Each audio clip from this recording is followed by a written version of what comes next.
Hello, Steve. Thank you for doing this, but you wouldn't have it any other way, I think. Yeah, I was saying, well, I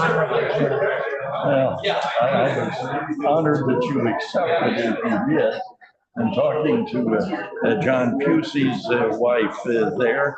I was pointing out that two members of this association that never had an enemy were John Slevin and John Pusey.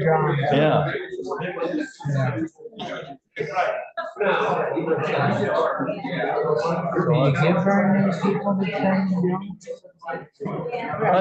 Some that didn't know them. The last person on the list, Mike Evans, I didn't know, and they went to 4 or 5 people that barely knew him, and they said, well, they didn't know him well enough. He practiced for a while with Lou Barons. He practiced for a while with Hush Eppenbarger. He practiced for a while in Canton. He practiced for a while with Dave Culver, and came back. And I think at the time he died, he had Fehrenbacher practice up in Wyoming. I got Tom Leiter to read it. I wrote it, and I tried to get his son, one of his boys who works at Caterpillar, and I kept calling him and leaving messages, but never got a call back. I had him on a big case. They were very, it's still going on. His health. He told me he was a walking miracle. Yeah, 13 years with pancreatic cancer. I mean, usually it's I get the diagnosis and I'm gone. But he said there's no guarantee yet. Yeah, I never knew him. He was one of those that was a mystery to me. For the most part, we remember people that I knew, but now we're getting to where the younger folks are dying off, and I don't know who knew them. Yeah. And between me and you, I can remember what I think were better years in the association where we had really good guys.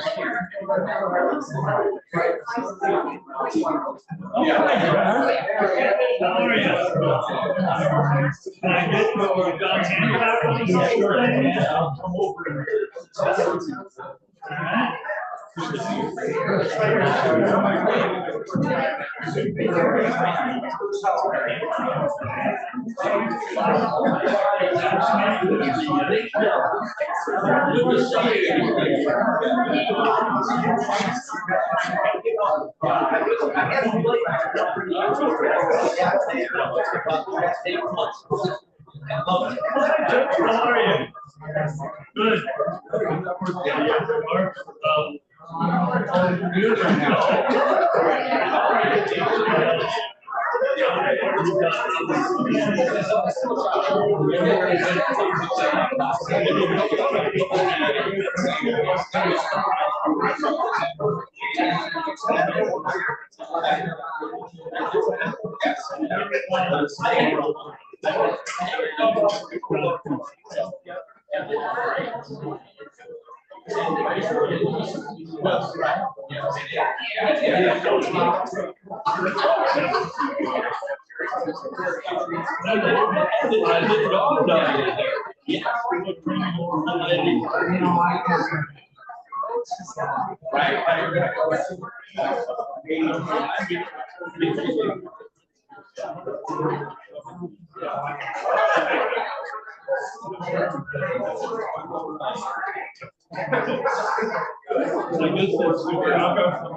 Coach Corey, how are you doing?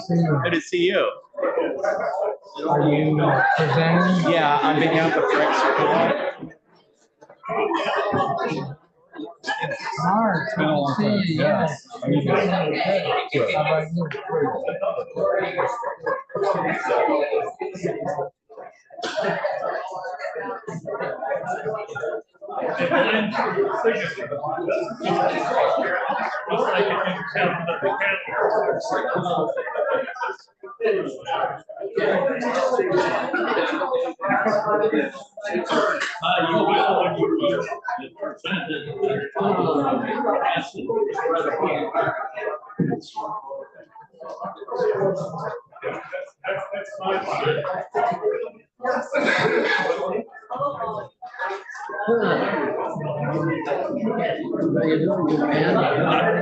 Pretty good, pretty good. I didn't want to distract you. You look like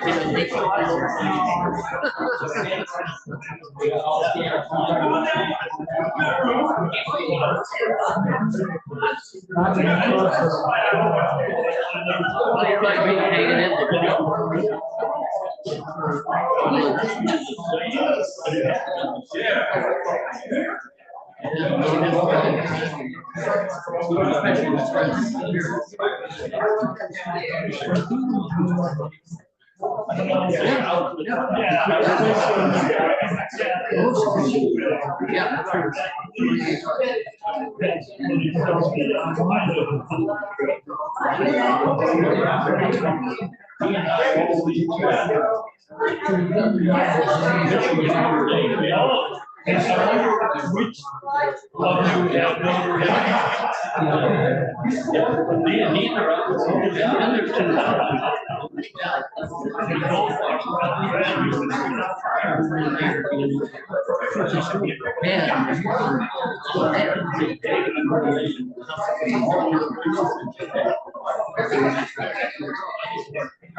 lost track of it.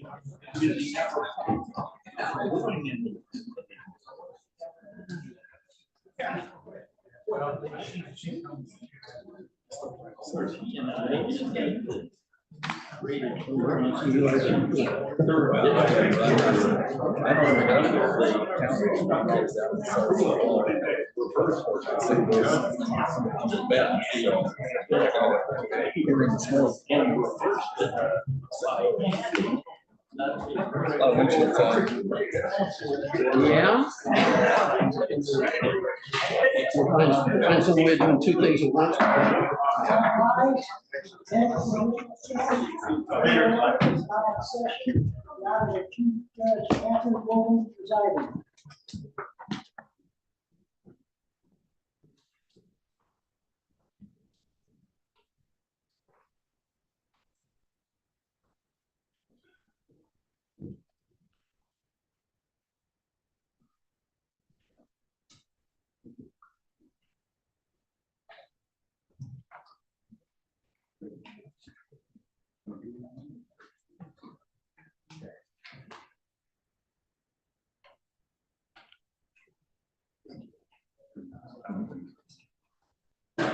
All right, everyone be seated.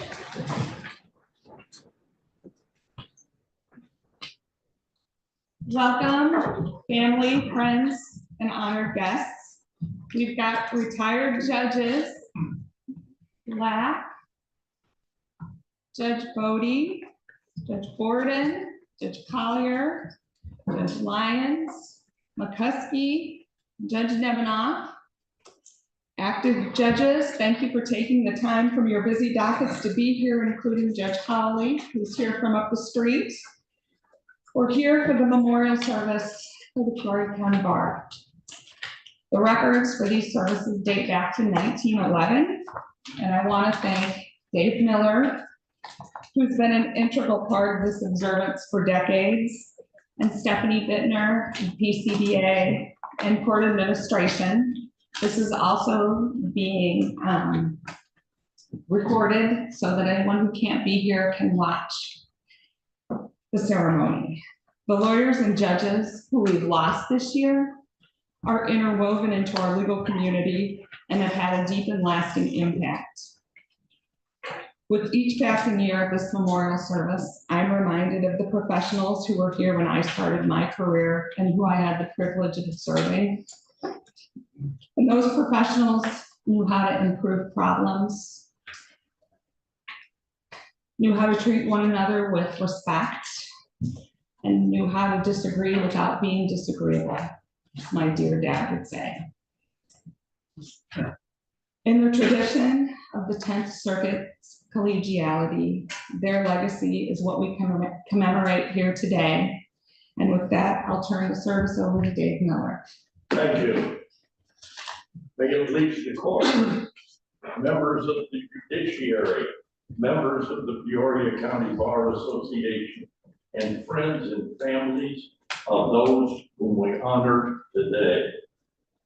As the 17th century poet John Donne described the passage of generations best when he said, "Sin not to know for whom the bell tolls, it tolls for thee." I suggest that each of you take a moment to look at the program you received. It lists the members of our association who have been remembered in this service over the years. As you can see, this is the 113th continuous memorial service presented by the Peoria County Bar Association, a tradition of which we are rightfully proud. This is a good thing we do today. In paying tribute to our departed friends and colleagues, we reflect not only upon their lives and accomplishments, but also upon the gifts and good fortune which enable us to contribute to the rule of law and our community. They are the blocks upon which we build. It is our responsibility to build to the next level. A memorial will be given orally today, and in written form will be spread upon the records of the Peoria County Bar Association. Today we honor Mary E. Popel, David L. Thomas, Kenneth L. Black, John R. Pusey, David A. Dvorak, Roland N. Litterus, John A. Slevin, Honorable Bruce P. Fehrenbacher, Jordan A. Fifield, Gregory A. Cerullo, and Michael E. Evans. Following formal presentation of the memorial, the floor will be open to remembrances and reminiscences of those whom we honor by persons who are in attendance. The first memorial is presented for Mary Popel by Chris Nichols.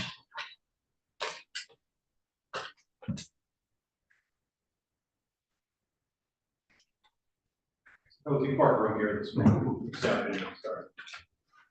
To the family and friends of Mary E. Popel, members of the judiciary, Peoria County Bar Association members, and honored guests. I want to thank the Peoria County Bar Association and Dave, as chair of the Memorials Committee, for the honor and privilege of presenting this memorial resolution in recognition and memory of Mary E. Popel. Mary Eileen Popel, Mary Lee, to friends and to the love of her life, her husband Dave, loved the law and loved her clients. She was passionate about what she did. Her family, however, was her priority and her pride and joy. Mary Lee found a way to make both centerpieces of her life. One example is that she would faithfully attend the ISBA section in annual meetings, taking her family along. Other kids would have their lives measured by a pencil mark on a door jamb somewhere in the house, right? Mary Lee had family photos taken at each of these ISBA meetings, and their lives were measured by those photos that marked the years they passed far too quickly. As a small town lawyer, friends and clients became one and the same to Mary Lee. She cared for them without end. She protected them vigorously. One employee described her as a fierce champion, spending hours researching and writing to solve problems for her clients. There were clear lines in her life too. Family was her passion. And while sometimes work came home with her, as it does for all of us, in the end it was her practice.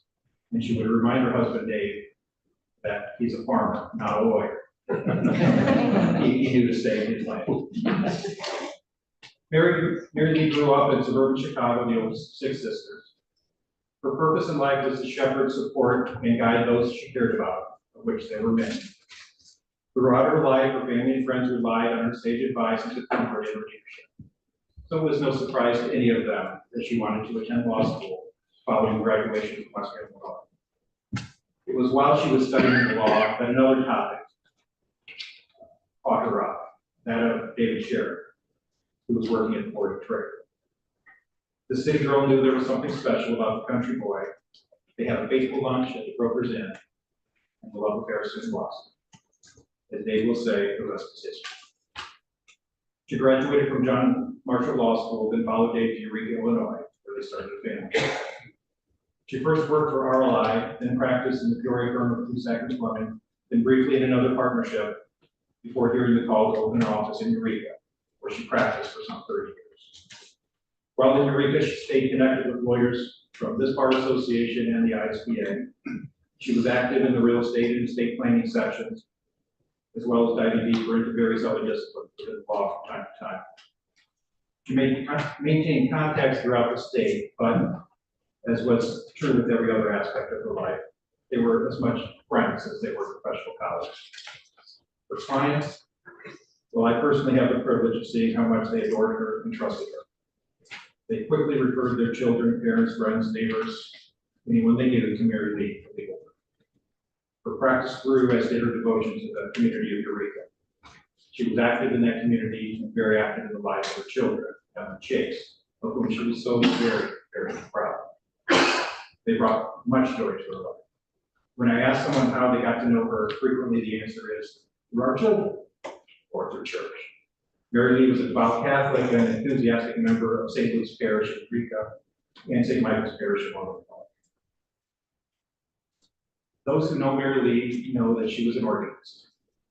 She had systems that would have been the envy of much larger law firms. Everything had its place.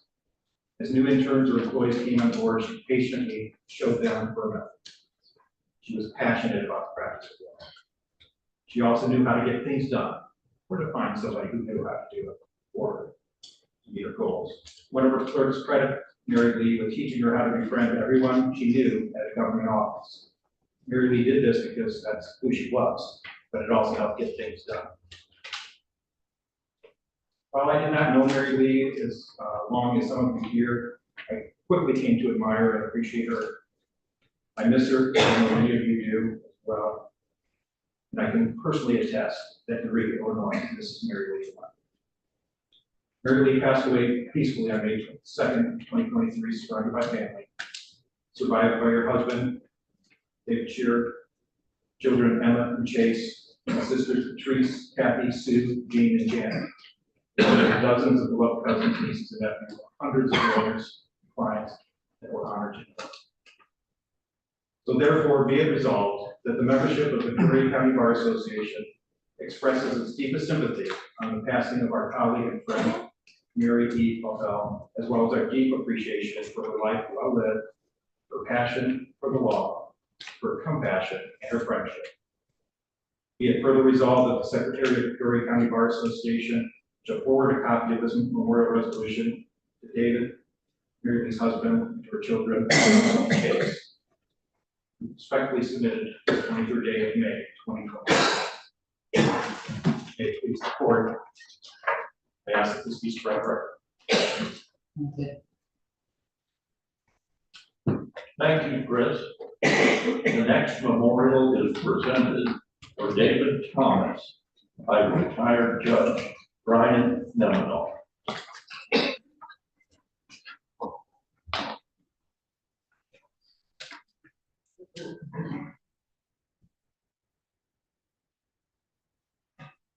Good afternoon, everyone. Before I start, a year ago on this date, I gave a resolution for Jack Teflis, who is the corporation counsel, and I started with the city, and now a year later, he was with a little melancholy, but with a little smile as well.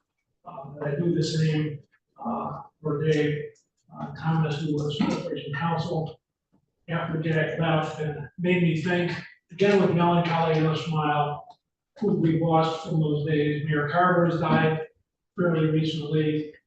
Ernestine Jackson, the opportunity officer, passed away. Jim Maloof was a mayor when I was there. Both my city managers, Jim Dayton, Bob Wright, along with many other city councilmen, Dick Newmiller, and very recently another one. The only ones left here are Collier and Judge Collier and I are the only ones left. So I smile at the days of those golden days of the Civic Center in Southtown and the medical school. There's less person who just passed away. So anyhow, it is also, I'm also happy to say that Dave's son, who I've ever seen since he was like in grade, Mike came down from Julia. Courts, particularly got to see everybody here, but particularly Bruce, Jan, and Carol from Kenny. This is a resolution commemorating the life of David Leroy Thomas. Be it pleased the court. Dave Thomas was born on January 5th, 1938 in Dixon, Illinois, and passed away on June 23rd, 2023 in Sun Lakes, Arizona. He is survived by his lovely wife, 51 years, Sue, his son Michael, his 3 grandchildren, Ben, Sam, and Max, and his son-in-law Martin Van Nordat. He sadly was predeceased by his daughter Laura Christine Vander Nordat.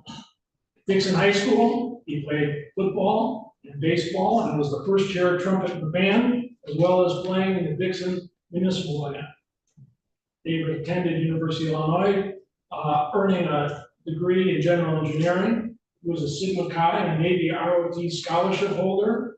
Upon graduation, he served for 3 years in active duty with the Navy and 17 years in the reserves, rising to the rank of commander. While on active duty, he served on the USS Charles R. Ware during the Cuban Missile Crisis and the naval blockade, watching Russian warships turn around and go home. After the Navy, he attended the University of Illinois College of Law. He practiced his craft first as an assistant corporation counsel, eventually become corporation counsel in the late 1970s. He was my supervisor for several years. He was a director of finance for his local church in the heart of Illinois, Harvest Food Service for the homeless and the poor. In 2003, Dave and Sue moved to Sun Lakes, Arizona, where he served on several church and educational programs, particularly directed to the benefit of teenage students. He could rarely be found as a security guard in a local gated community. He would be the guy who let you in and out, check your IDs. David is remembered as a passionate and helpful person, desiring to donate his time to those in need, to put the interests of family and friends ahead of his own. Enough, however, about the biographical details. Let me tell you the essence of this man from my personal experiences with him. He had a dry wit. I recall several occasions when he reminded Mayor Carver that his rank in the military was higher than the mayor. All to Dick Carver's consternation. That's probably why Dick had to become assistant secretary. I remember him in tears the afternoon that President Reagan was first shot. As the initial news stories reported that Press Secretary James Brady, a fraternity brother of his, had been killed in the crossfire. Happily, Brady, though disabled, survived the attack. Dave was a great family man. As I earlier said, they had 2 children, Mike and Laura. Mike was a skilled athlete, particularly in hockey, and as a drummer. In fact, Mike was offered scholarships to the premier hockey training high schools in Canada. He opted otherwise and has become a successful business professional and father. I told Mike when I talked to him on the phone a little bit, the remainder of this time will be a story that defined this whole family's character, but particularly his father, as well as his mother and himself. That is his daughter, Laura. Laura was born with a terrible cardiac condition, unknown, so bad that even Dr. Alberts, who was one of the great ones, really didn't know for sure what he had. Her chances of survival were minimal. A very early open heart procedure done in Peoria gave her some stability for a short time. Somewhere around 4 or 5 years of age, she was treated at Mayo's. Dave and Sue were informed that the odds were not favorable, that Laura could not survive more than 90 minutes on the heart-lung machine. 9 hours later, she was still on the machine. While the doctors were eventually able to free her from the heart-lung machine, she remained in a coma for several days, suffering from, I'm going to try to pronounce this, bacterial endocarditis, which then was almost universally fatal. And remind you, she was with her 5-year-old that just finished 10 years of surgery. Yet she recovered from that experimental treatment, which is now a standardized method by which lives are regularly saved. She grew into a successful teen and became an accomplished figure skater. She married Martin and was in the process of considering childbirth when she died from a post-procedure embolism, I believe. David, for the remainder of his time here, showed us how to deal with this tragedy in a dignified manner. He inspired me and others. Well, the following is not in the resolution. Susan, Dave's husband, asked me to tell the following story. On the day of the surgery, after she gotten off the heart-lung machine. They called the office, and he was in tears, couldn't talk. His mother, his wife, Susan, talked to me and explained to me what was going on. So we figured out what I would call the religious triple play. Dave was Protestant, I was Jewish. There's a Catholic church across the street from City Hall, Father Marnie, who I had met at lunch on several occasions. So I ran over there, I couldn't find him, found out he was in confessional. Marnie, you gotta come out. Well, this is I'm busy, pretty important here. I said, you gotta come out. You know, and then I don't know if the triple play works, but well, they look to be, you know. May it please the court. Now let be it resolved that this resolution be made part of the permanent record of this court and the Bar Association, and a copy hereof be given to his wife, son, and grandchildren. Respectfully submitted this day.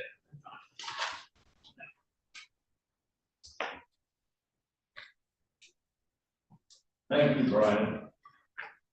The memorial for Kenneth Black is presented by Judge David A. Trout.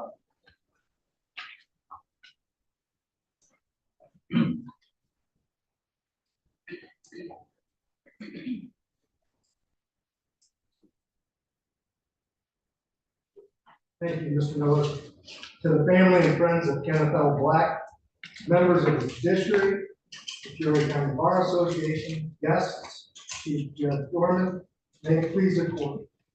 I'm grateful to the PCBA and Mr. Miller, the chairman of the Memorial Committee, for the privilege and honor of presenting this memorial resolution in honor and recognition of Kenneth L. Black. I'm going to try to keep it short.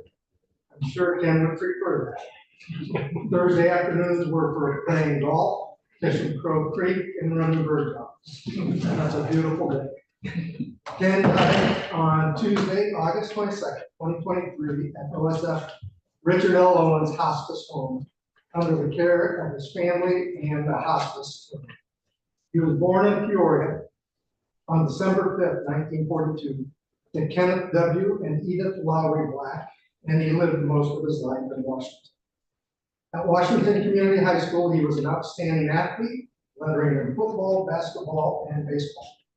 In whatever sport he took on, he excelled, with golf becoming his primary focus after school.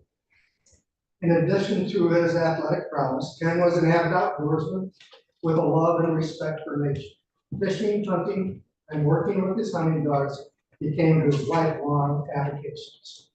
He became a highly successful dog trainer, winning dozens of national and regional shooting dog amateur championships. A dog he trained as a puppy continues to win field trials as recently as a few months ago. Along with his active life in the outdoors, he was an enthusiastic reader, fully engaging in mind and new ideas and considerations of the human nature. Following his graduation from high school, he attended Florida State University on a basketball scholarship. He then transferred to Bradley University, where he was a member of Sigma Phi fraternity. He graduated in 1966. Knowing the military draft was on the horizon, he enlisted in the U.S. Marine Corps. In 1968, he was deployed to Vietnam as a second lieutenant and served in Khe Sanh. Despite his antipathy for that war, he never entertained draft dodger mentality, duty bound to honor his commitment. Unfortunately, his exposure to Agent Orange would be a causative factor in his demise. Perhaps some atonement on the part of the U.S. Marine Corps. He was next stationed at Camp Pendleton, where he played basketball for the Marines in the California Sunshine. On his return to civilian life, he obtained a law degree from the University of Louisville School of Law in 1974. He then joined his father in the family law firm of Black and Black in Washington. He practiced law for over 45 years with his father, and later two nephews, Robert W. Brown Jr. and myself, with the firm becoming Black and Brown. Over 30 of his years of practice included serving as the city attorney for the city of Washington.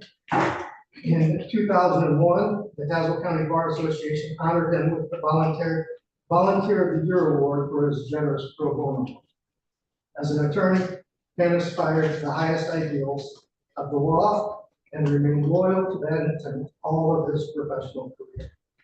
Honesty and devotion in representing his clients was a constant in his life. He's survived by his wife, Carolyn Coulter, his son, Travis Black, his best bird dog, Crow Creek Sugar Baby. Not surviving are his brother, Bruce Black, who's here today, a large extended family of nephews, nieces, cousins, his former wife, Paul Crutston, Carolyn's stepdaughter, Chris, and more friends than most people could ever dream of. He was predeceased by his parents as well as his sister, Barbara Brown. The foregoing brief biological and historical summary doesn't begin to describe Ken as either the person or an attorney. I would encourage all of you to take a few moments to review the testimonials posted online with his obituary, particularly those of his fellow Marines. The following are a few words that his friends, co-workers, clients, and other attorneys used to describe Ken. Humble, kind, intelligent, committed, reflective, great, honorable, hardworking, super smart, highest moral virtue, decency, compassion, humor, steady hand, great guy, trustworthy. His fellow Marines described him as driven, great strength and courage, dedicated, a tough Marine, a fighting man, incredible leader under fire, patient. The different descriptors only begin to highlight the complexities of Ken. He conducted himself in a way that few do these days. He was a fierce competitor, but I never saw his competitiveness get better.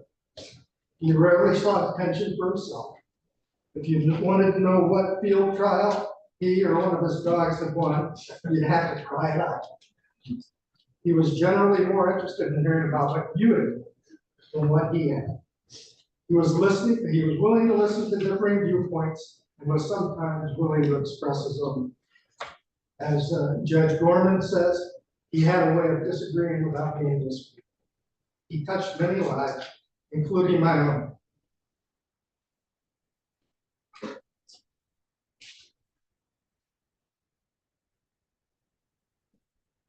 Someday I'll be able to put into words how impactful he was on my life. Today's not that day. Today is about Ken and others, attorneys who we memorialize. Plus, I don't think I can get too many more words out. I'm honored to have called him uncle, hunting buddy, advisor, counselor, mentor, partner, and friend. Kenneth Lowry Black was an extraordinary person, going about his daily life pretending to be an ordinary guy. We need more people like him. He will be missed. Therefore, be it resolved, the membership of the Peoria County Bar Association express our deepest sympathy and sorrow on the passing of our colleague and friend, Kenneth L. Black, as well as our appreciation for his life, his dedication to the law, and his friendship. Be it further resolved that the Secretary of the Peoria County Bar Association shall forward a copy of this memorial resolution to Carolyn Coulter, his wife, and to his son Travis. Respectfully submitted this 23rd day of May, 2022.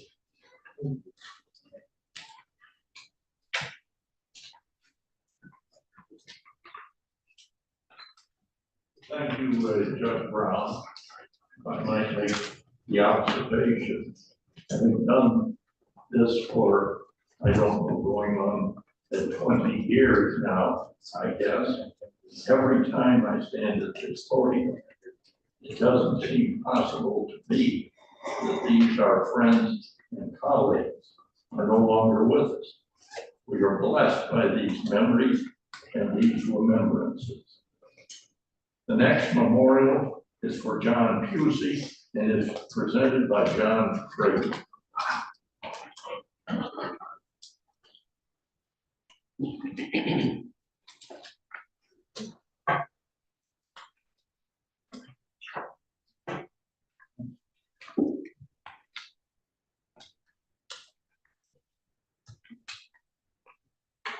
To the family and friends of John R. Pusey, distinguished judges, fellow members of the Peoria County Bar Association, and guests. I am grateful to the Peoria County Bar Association and to Mr. David Miller, chairman of the Memorial Committee, for the great privilege and honor of presenting this memorial resolution in honor of my law partner and friend, John Pusey. To begin, I would like to ask a few questions. What do we mean when we say that someone is a pillar of the law? What qualities does that term represent? If we mean that the person is bright and academically talented, well, John Pusey qualifies. John was valedictorian of his high school class back in Bellefonte, Ohio. John received a nomination to attend West Point. However, an injury cut his time short at West Point, and a cum laude degree and a law degree from the University of Notre Dame followed instead. Another question. Would we agree that calling someone a pillar of the bar means that they have been significantly distinguished in their practice of the law? After law school, John became the very first associate at the newly formed firm of Benakin, Lawless, Traeger, and Slevin, where John practiced for over 45 years.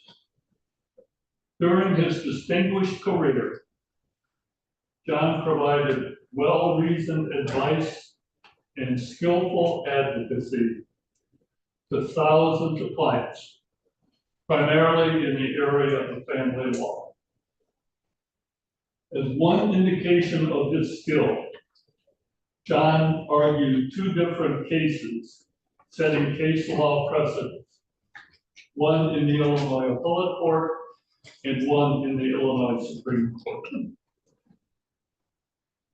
John helped divorcing clients navigate life-changing events with skill and compassion. Thousands of our friends and neighbors had their lives impacted for the good by John's heartfelt devotion to both the practice of law and the welfare of his clients. In addition to representing individual clients, John wrote and lectured extensively on family law matters. John was a frequent author and lecturer at state and local legal education programs, and many of us in this courtroom had our knowledge of the law enriched and expanded because of John's efforts. John also taught business law and family law at Illinois Central College. John was named to the Illinois Leading Lawyers Network and received the highest rating available from Martindale Hubbell and LexisNexis. Another question. Is a pillar of the bar someone who steadfastly is involved in bar activities and who contributes their time, talent, and dedication to our noble profession? And this is an area where John excelled. John was a decades-long member of the Peoria County Bar Association and served a term as its president. He also served on many PCBA committees, including the Entertainment Committee. And many in this courtroom will probably smile and remember that for more than 20 years, John emceed the annual TCBA holiday show. As MC, John's quick wit and humor shown to perfection. Unfortunately, John was less quick and adroit in dodging the almost constant volley of hard rolls and insults that were hurled his way as a result of those efforts. John was also a member of the Illinois State Bar Association, the American Bar Association, the Illinois and American Trial Lawyers Associations, the Abraham Lincoln Municipal Court, and the Illinois Appellate Lawyers Association, on whose board John served. And to call John Pusey an advocate for pro bono services would be a classic understatement. John served 2 terms as president of Prairie State Legal Services, Inc.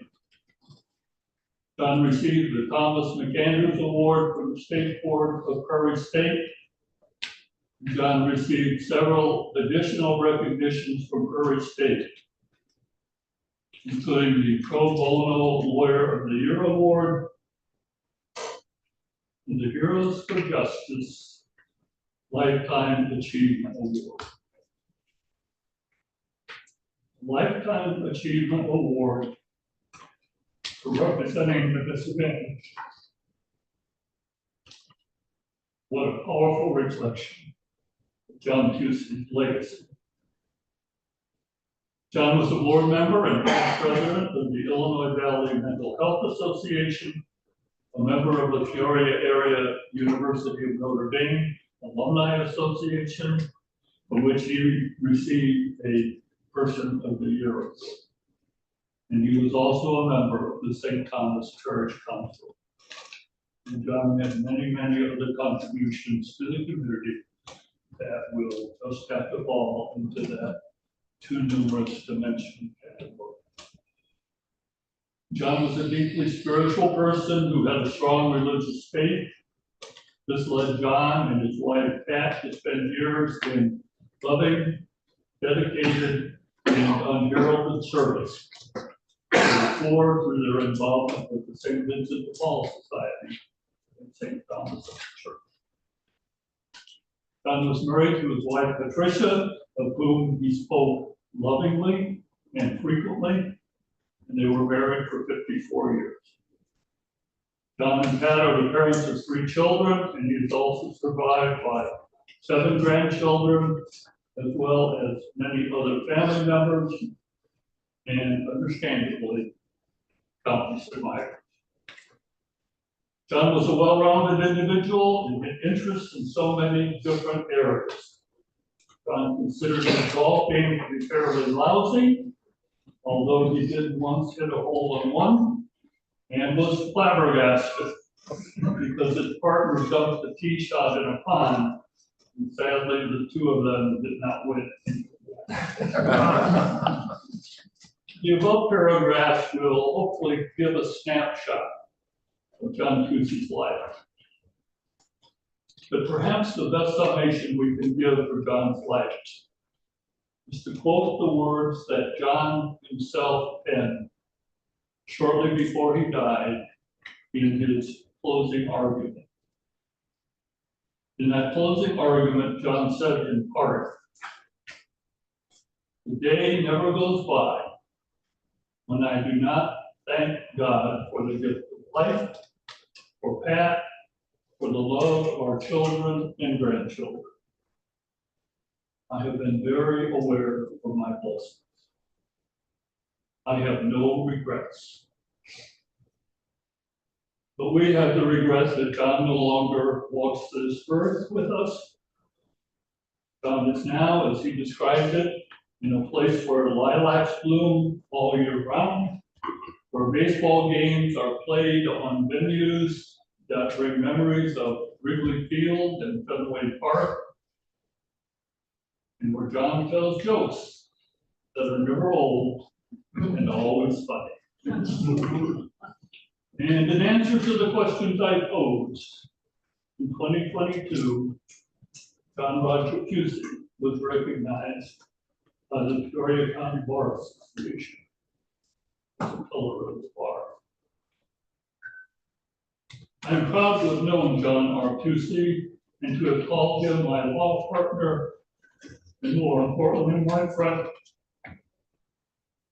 John is bright, talented, witty, honest, humble, committed, and kind. I, like many other persons in this courtroom, am a far better lawyer, a better person, for having traveled part of life's journey with John. We really miss.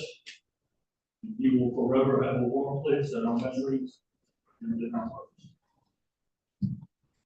Therefore, be it resolved that the membership of the Peoria County Bar Association expresses our deep sympathy and sorrow on the passing of our dear colleague and friend, John R. Pusey, as well as our appreciation for his life well lived, his smile and good humor, his professional confidence, and his friendship. Be it further resolved that the Secretary of the Peoria County Bar Association forward a copy of this memorial resolution to Patricia Pusey, the wife of John R. Pusey, and to his 3 children and their families. Respectfully submitted at Peoria, Illinois, the 23rd day of May, 2024. And I will provide the resolution and ask that be spread on the record.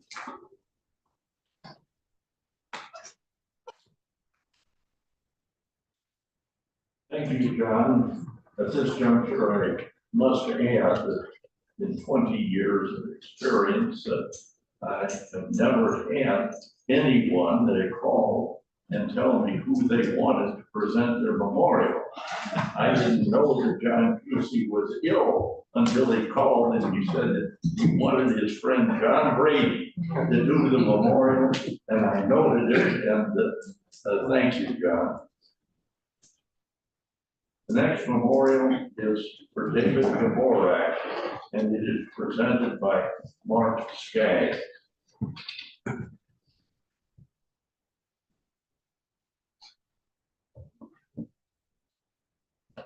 Thank you, David. To the family and friends of David A. Dvorak, members of the Judiciary, the Peoria County Bar Association, and guests. I'm grateful to the Peoria County Bar Association and to David Miller, Chairman of the Memorial Committee, for the privilege and the honor of presenting this memorial resolution in honor and recognition of David A. Dvorak. David was a strong man, a courageous man, a devoted family man, and a deeply religious man.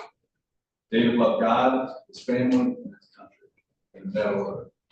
He was not afraid to live his faith, and after a long, courageous battle, ALS, David passed from this life to be with the Savior, Jesus Christ, last October 21st.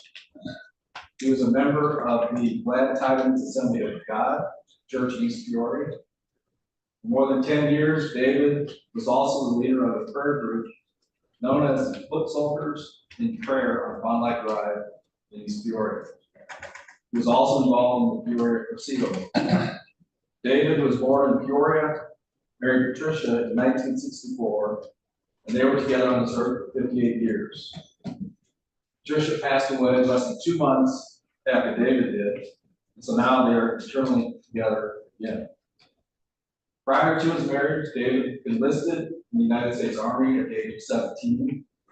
While in the Army, he was a member of the Army's football team. When he re-enlisted, he did so as a member of the Green Beret. Following his service to his country, David attended Bradley University and thereafter the University of Illinois, where he received his law degree in 1971. David practiced throughout Central Illinois, including having offices in Springfield, Decatur, East Peoria, and practiced until is retired in 2014. As I mentioned, David was a strong family man. He had to be. David and Patricia had 6 children, most, if not all, of whom are either here in person today or watching online. They are Tricia, Erica, Nathan, Adam, Maria, and Meredith. His family commitment didn't end there. David also had 2 foster children, Jeffrey and Kristen. He had 13 grandchildren and 3 great-grandchildren. David and Patricia were deeply involved with those with special needs and in less fortunate situations, through foster care, adoption, including sponsoring a family from a Croatian refugee camp. David's efforts were publicly acknowledged when he was named WEEK Father of the Year. David was a man of large physical stature, a laugh that was also large, I think quite infectious. I met David in the summer of 1990. I served as a law clerk at the office of Rear Dvorak in East Peoria. David made a significant impression on me. The very first moment, his handshake just completely enveloped my hand. He would often ride to the office on his motorcycle, wearing his helmet and his cowboy boots. Frankly, I'm surprised he did not ride down the hallway of the office sometimes. Maybe he did, I wasn't fortunate enough to see that. David would enter the office, the helmet would come off, but the boots remained throughout the day as he went about his work advocating for his clients. I knew I wanted to be a lawyer with a motorcycle and cowboy boots, at least at one point in my life. That summer, I got the honor of accompanying and assisting David whatever needed to be done in 2 different jury trials that we conducted that summer. During the first trial, I watched David move a jury to tears as he read from the story of the Velveteen Rabbit. I thought of David each time I read that story to each of my children. I'm sure I will again think of David as I read to my grandchildren. After the second trial resulted in a significant verdict for the client, David gave me a bottle of Johnny Walker Black Label, case the client gifted to David. It took me a few years to appreciate the taste. I still wish I had that bottle. David worked endlessly on those 2 trials. His willingness to work hard and late into the night, when necessary, was certainly something that made an impression on me. David was not going to be outworked. He was passionate about the causes they took on and would always see them through to the end. David will be remembered for a variety of things, a variety of different reasons for everyone. He truly lived his life according to his love of God, love of family, and country. For me, my memory will always be the time I saw a large man, a former Green Beret, in a business suit, weep ever so slightly while reading a children's book. It was not a show or an act, it was genuine. That was David A. Dvorak. Therefore, be it resolved that the membership of the Peoria County Bar Association express our deepest sympathy and sorrow on the passing of our colleague, mentor, and friend, David A. Dvorak, as well as our appreciation for his life, his contributions to mankind, and his dedication to the law. Be it further resolved that the Secretary of the Peoria County Bar Association will forward a copy of this memorial resolution to David's children, Tricia, Erica, and Nathan, Adam, Maria, and Meredith. Respectfully submitted this 23rd day of May, 2024.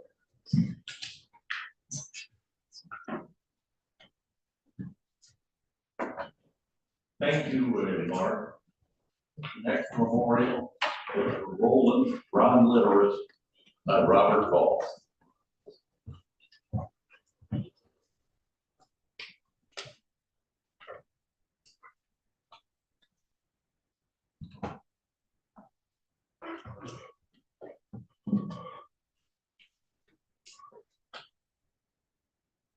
Please the court, the family and friends of Roland Nelson Litteris. Ron Litteris. Also to the members of the judiciary, members of the Peoria County Bar Association, and to our welcome guests. I welcome the privilege of presenting a memorial resolution in honor and recognition of Ron Litteris. Ron was a lifelong Peorian, born here in Peoria. on August 13, 1936, and passed away here in Peoria on October 29, 2023. Ron was a graduate of Dunlap High School and Wabash College. He received his legal education at the University of Michigan and Indiana University, obtaining his JD degree in 1961. Ron was admitted to the Illinois bar in 1962. He was in private practice here for 40 years. He was an assistant state's attorney for Peoria County for 3 years, serving under state's attorney Robert Calkins. And he served as an assistant attorney general for 3 Illinois attorneys general. He was a partner in the firm of Covey and Liverist, and he retired in 2002 as senior partner in the firm of Becker and Liverist. In Peoria, Ron served on the board of directors of the Peoria County Legal Aid Society, which later became Peoria State Legal Services. He served on boards or held offices in other various organizations, such as the Central Illinois Landmarks Foundation, the Peoria Symphony and its foundation, the Lakeview Museum, the Peoria Area Arts and Science Council, the Peoria Art Commission, Illinois Art Council, and First Federated Church. He was a member of various clubs, including the Creve Coeur Club, the Country Club of Peoria, and the Ivy Club. Ron was especially proud of the Durance Award that he received from Phi Gamma Delta fraternity for distinguished and exceptional service for his work with its chapter here in Bradley University and in mentoring students. But this general information does little to tell you much about Ron himself. For that, I have conducted other discovery and obtained some interesting testimony from friends and family. The general first break the ice question to them was, well, what trait or characteristic of his do you most remember Ron? From there, the memories poured out. First, Ron was an accomplished artist. His obituary reads that at the age of 68, he became an artist, supposedly triggered by an interest generated in a watercolor class that was given as a Christmas gift to him by his daughter Erica. This interest resulted in many of Ron's watercolor paintings being exhibited in art galleries and now being retained in a beautiful collection of watercolor art for generations to apply and enjoy. Actually, however, further study has shown that Ron was always an artist in one shape or form. Ron originally wanted to design things, and according to Ron's son Nelson, Ron yearned foremost to be an architect. But I am told Ron confessed that he was terrible at math, and he hated trying to use a slide rule. So as a backup, he chose to seek a degree in law. At that time, of course, he had no idea that computers would take over the slide rule, and the whole world for that matter. But in keeping with his past, Ron also found a similar hatred for and an admitted inadequacy with computers. Many of us definitely know that. The early artistic attribute of Ron's was also evident during his legal career. When Ron was a trial attorney defending individuals and companies in lawsuits, he often told jurors to think of his explanation to them as a paint by the numbers exercise. In an interview in 2021 for a newspaper in Door County, Wisconsin, Ron once said that, and this is his quote, "My job was to fill in each of those squares until hopefully I finished a painting that they could all see." I was really filling in that painting with words and visual effects instead of color. The end of Ron's quote. Second, Ron was very talented in other ways, with many other skills, especially at decorating. Here again was his proficiency in being artistically creative. I remember one time when my mom and dad, who were friends of Ron's, were moving into their then new apartment at Hillside Village. Being the dutiful son, I offered to help them move and attractively arrange things in their new place. In response, my dad replied, "Oh, Bob, that's okay. We've got Ron to help us out with that." It was easy for me to see whose talent for decorating that they would rather have. And I don't blame them. Next, Ron was unique. One of a kind. Ron and his wife Lois maintained a second home in Gore County, Wisconsin, at Sister Bay, where family and friends spent a large amount of time. For Ron, that would involve long bike rides, sailing, swimming, and cooking for family and friends.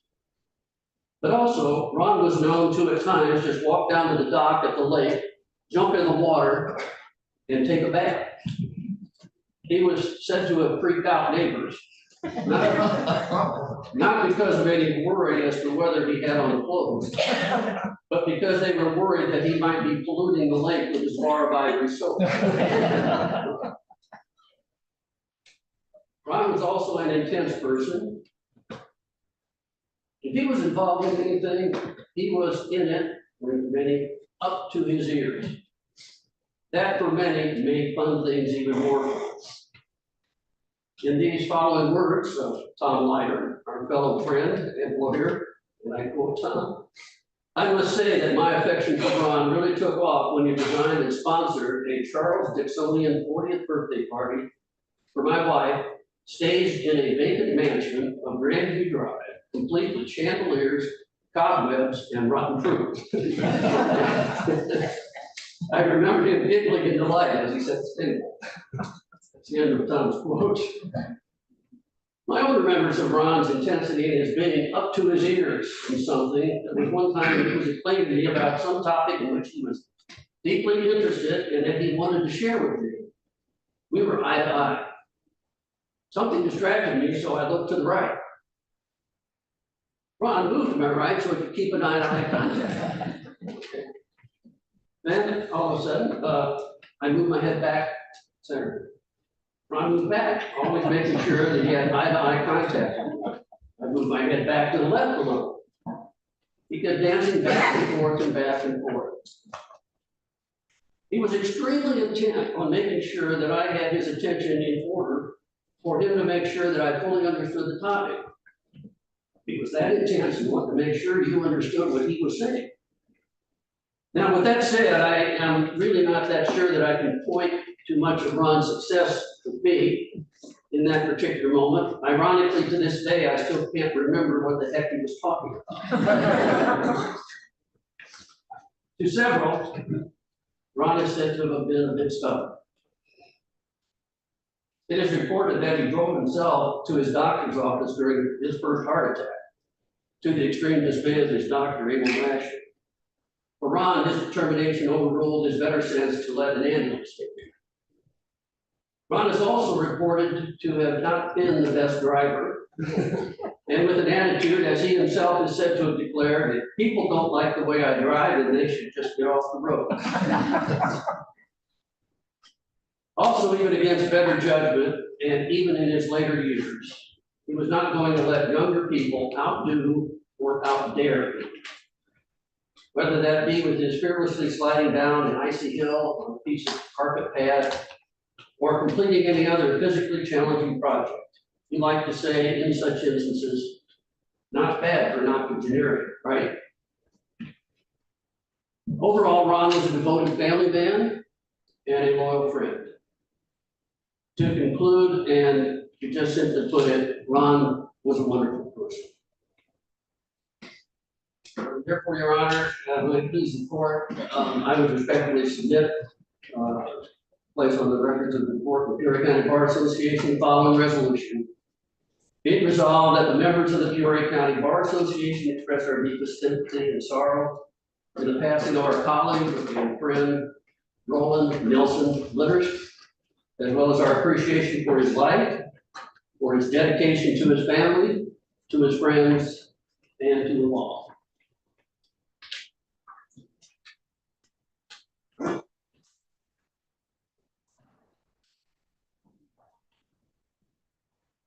Thank you, Bob. The next memorial is presented for John Slevin by Judge Stephen Ford.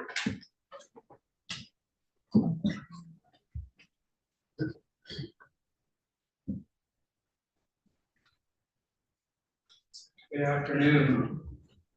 To the family and friends of John Slevin, Chief Judge Borman, members of the judiciary, Peoria County Bar Association, and guests. My name is Steve Corey. When I was in high school, I interviewed with John Pusey for a part-time job after school at the Bannock Law Firm. Shockingly, they offered me the job. And as such, I have known John Slevin as an attorney and mentor for over 50 years. It is a privilege, it is my privilege to present this memorial resolution honoring John, the attorney, and John the man. Here are the basics. John Slevin was born in Peoria on September 26, 1935. Passed away on November 1, 2023, All Saints Day in the Catholic religion, a faith he wore on his sleeve and in his heart every single day of his life. In between those two dates, he lived a long and fulfilling life. He grew up on Parkside Avenue by Bradley University, went to St. Mark's Grade School, where his future wife, Mary, also attended. He went to Peoria Spalding, now known as Peoria Notre Dame, the University of Notre Dame for his undergraduate degree, and the University of Notre Dame Law School. Do you see the pattern? There was no greater fan of the Fighting Irish than John Slevin. Upon graduation from law school in 1960, he initially practiced in a small firm in Taylorville. In 1966, he and Tom Traeger joined a Peoria law firm, which then became known as Bannock Cation, Lawless, Traeger, and Slevin, where he practiced as a plaintiff's attorney for almost 50 years. He would try over 100 jury trials, a number seldom obtained these days. Now, to show my age and to paraphrase Paul Harvey, now the rest of the story. For several decades, Thanksgiving Day was highlighted in Central Illinois with the Manual Central Turkey Day football game at Peoria Stadium, where sometimes thousands would often attend. What doesn't always get noted is that it was a doubleheader, with Spalding Woodruff as the second game. The year was 1950. Barely 15 years old, sophomore John Slevin was to start on the varsity at halfback. After a few days of feeling sick, the day before the game, the big game, John was taken to the hospital by ambulance. A year before a vaccine was developed, John was diagnosed with polio. That was almost 75 years ago. He would never play football again. He would never run again. He learned to walk with a metal leg brace strapped to his paralyzed left leg for the rest of his life. Let this next one sink in.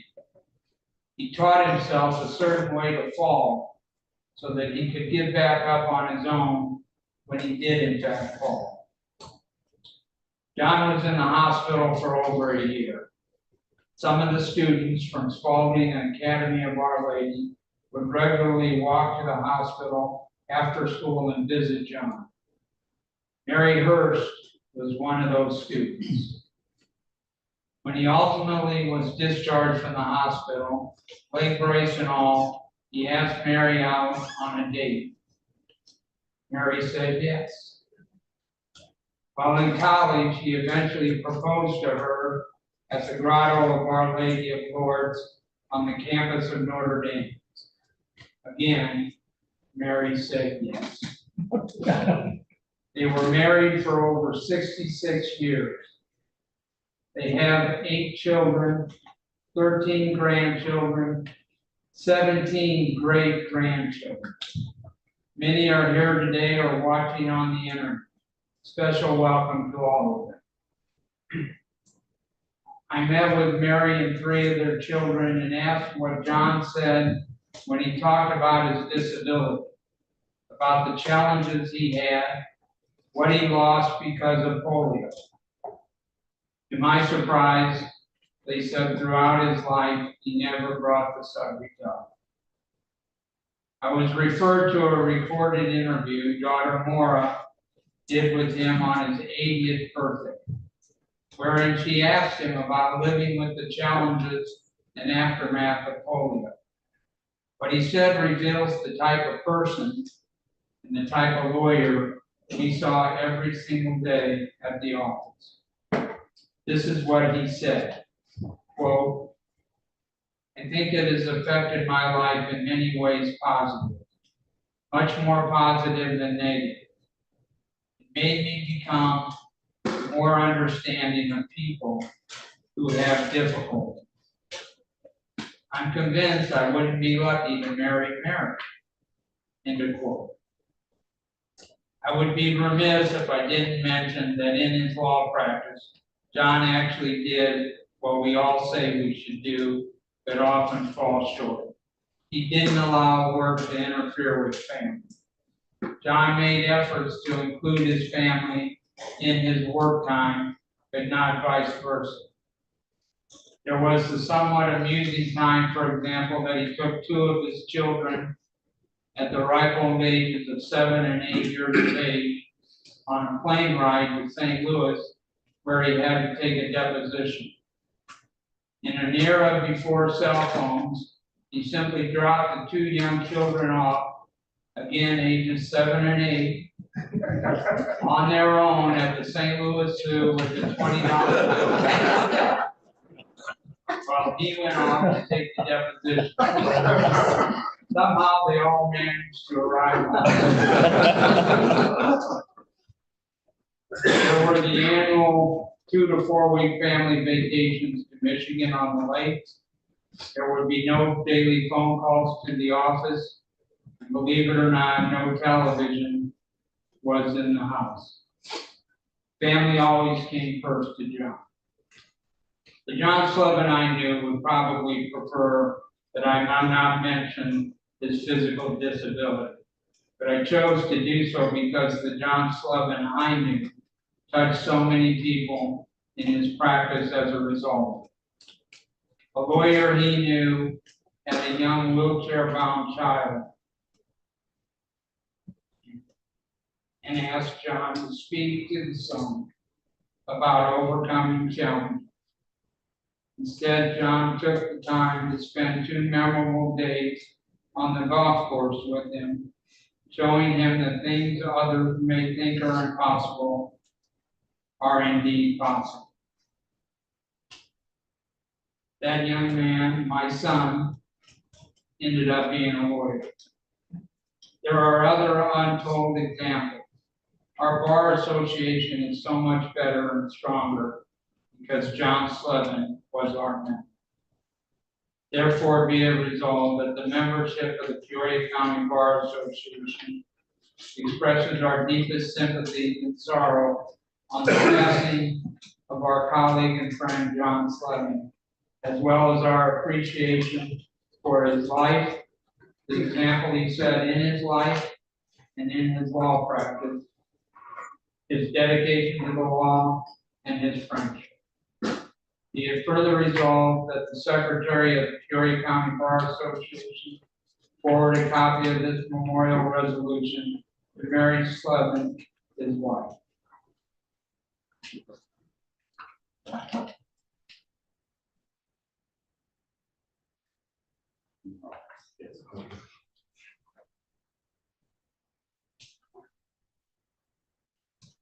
Thank you, Judge Peoria. The next memorial is presented for Judge Bruce Fehrenbacher, and it is presented by Judge Stuart Ford.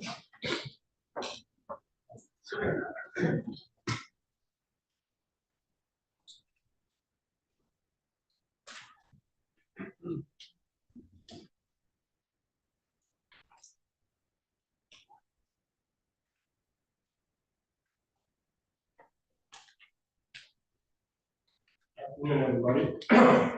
Fighting a little summer cold, so bear with me. Really an honor to be here, and it's a tough act to follow these powerful testaments that you've heard already about who I am. To the family and friends of the Honorable Bruce D. Fehrenbacher, fellow judges, Peoria County Bar Association members, and guests. First of all, I want to thank Dave Miller, Chairman of the Memorial Committee, and my good friend, Chief Judge Kate Gorman, for the honor and privilege of presenting this memorial resolution in honor and recognition of Bruce D. Fehrenbacher. Bruce was born on October 2nd, 1955, at Barbara and George Fehrenbacher. He attended grammar and high school in Wyoming, Illinois, my hometown, and later graduated college from Illinois State University. He attended American University College of Law in Washington, D.C., where he received his Juris Doctorate and then returned to Central Illinois to practice law.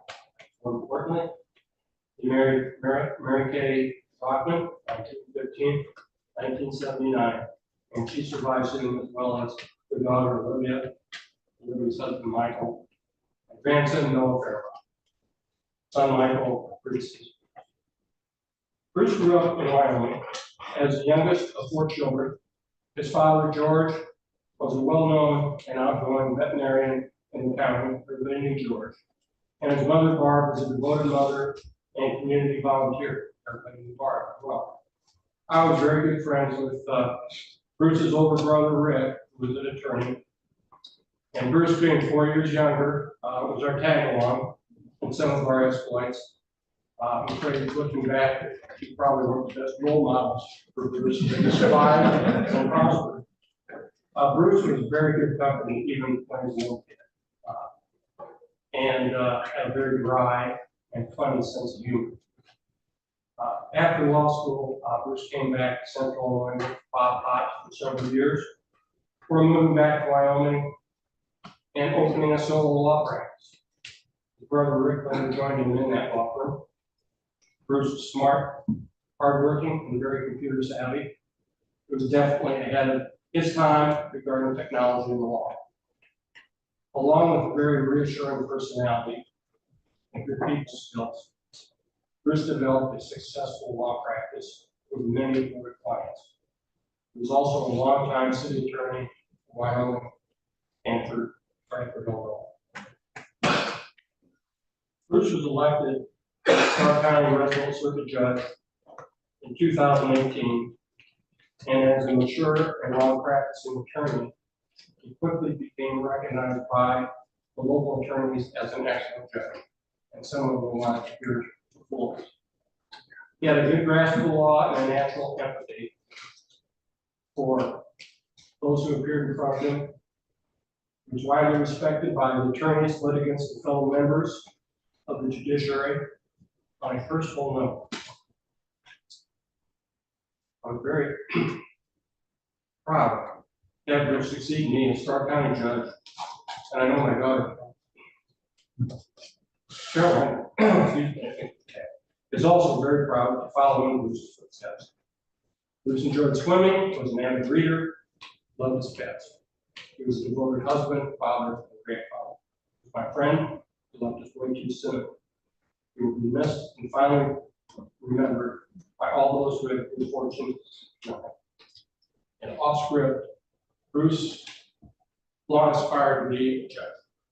And probably because of me, probably, he had to wait his turn. He finally got his opportunity, did a terrific job.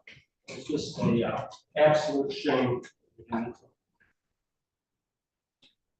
Therefore, be it resolved that the membership of the Peoria County Bar Association express our deepest sympathy and sorrow on the passing of our colleague and friend Bruce Fehrenbacher, as well as our appreciation for his life, his dedication to the law, and his friendship. Be further resolved that the Secretary of the Peoria County Bar Association shall forward a copy of this memorial resolution to Mary Kay and Julie for a dear friend. Respectfully submitted this 23rd day of May 2024.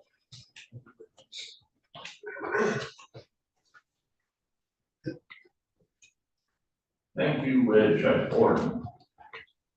my privilege and honor to present the next memorial for Jordan Highfield.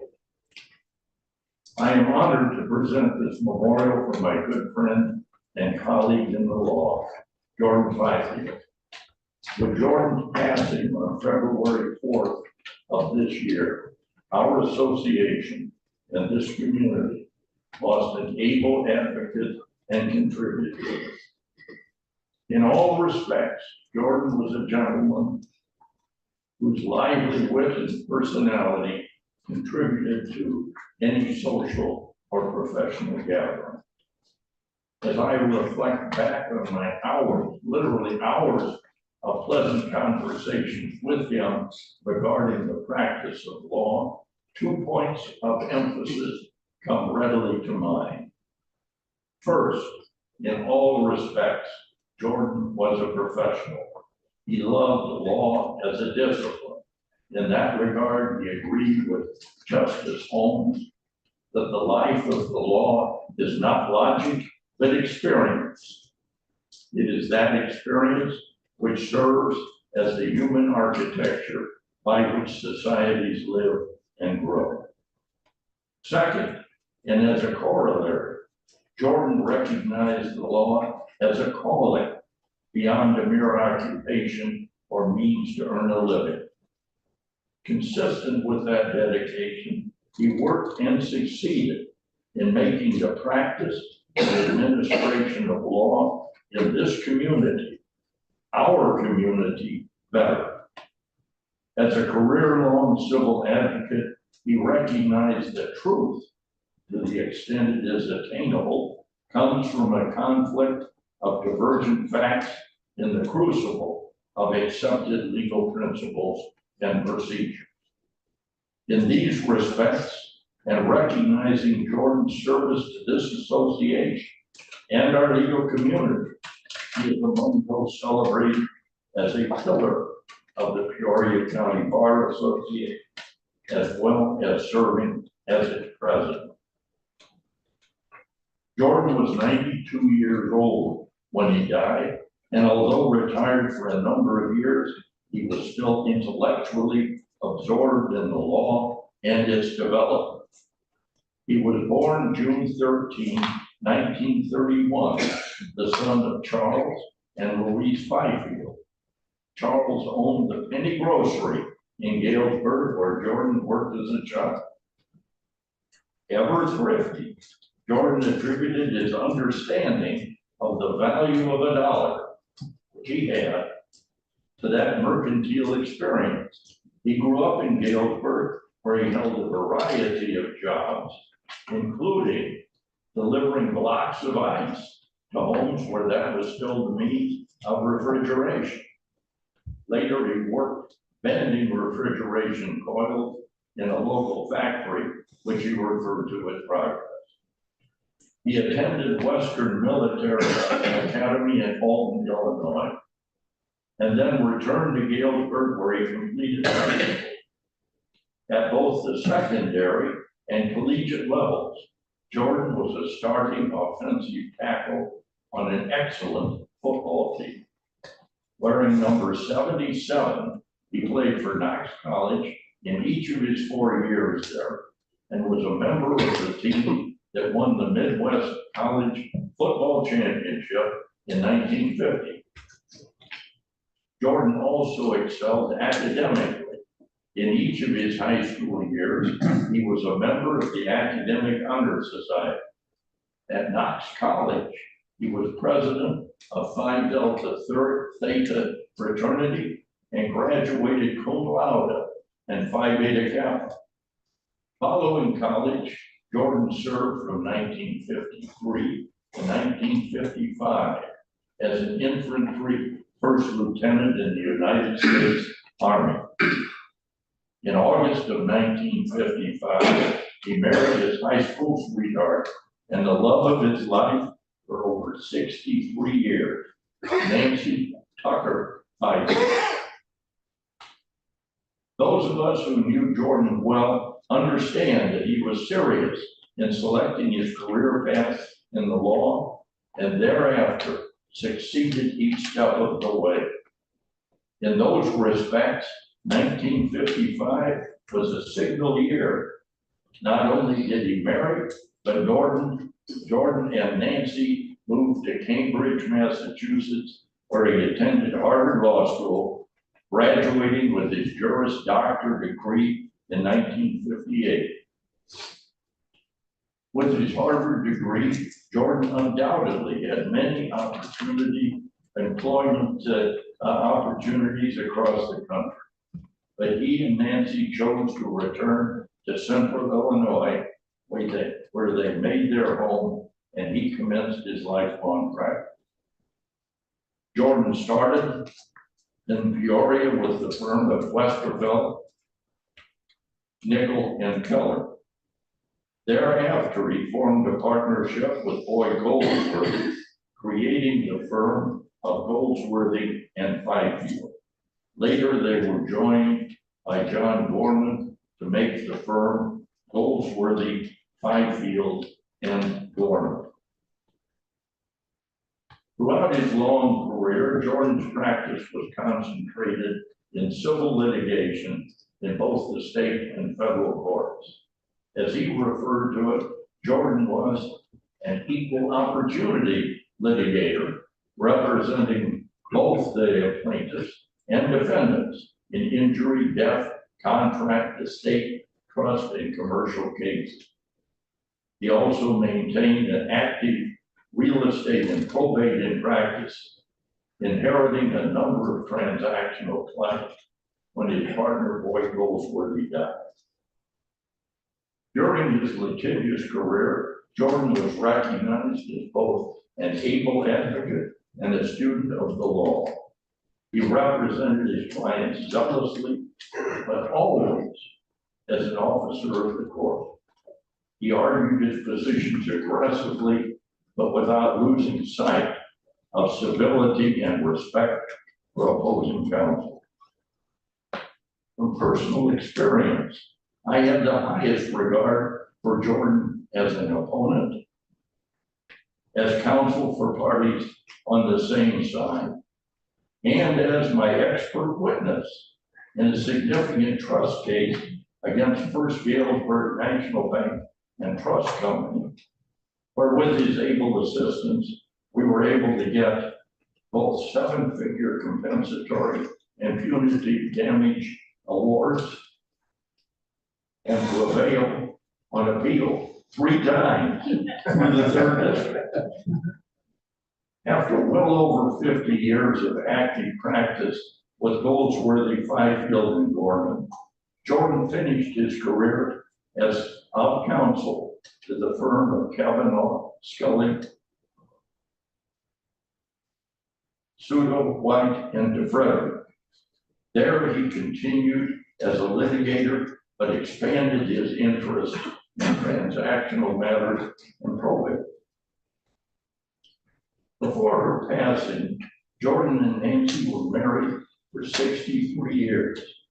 They had 3 children, 2 daughters, Karen Crane and Leslie Westbury, both of Louisville, Kentucky, and a son, Andrew, of Dallas, Texas, who is with us here today. To Jordan's great pride, Andy went to law school and is following in his father's footsteps as an able civil litigator. Jordan and Nancy's stocks grew to the next generation with 8 grandchildren. Now I have an addendum. As I was going to press, so to speak, I received a note from Jordan's younger daughter, Karen Crane. She informed me that her son, Jack Crane, was just finishing his freshman year of law school at the University of Denver.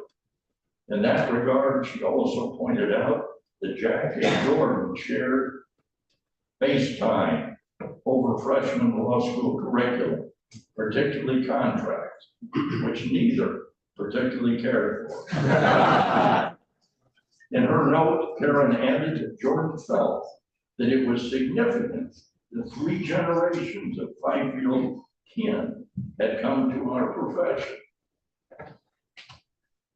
as I'm sure we all agree, and as was the case with his grandfather, Jack Crane is among the chosen.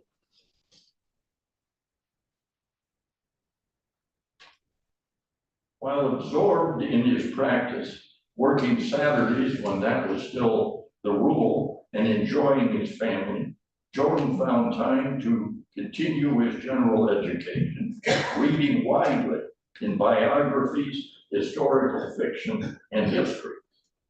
He also played golf primarily with Nancy, where he was known to hit for distance and not direction. He also reveled in good conversation on worthwhile subjects, interspersed with his regular Tanqueray up martinis, shaken or stirred. Jordan was a member of the Rotary Club, the Country Club of Peoria, and St. Thomas Church, where he regularly attended Sunday service.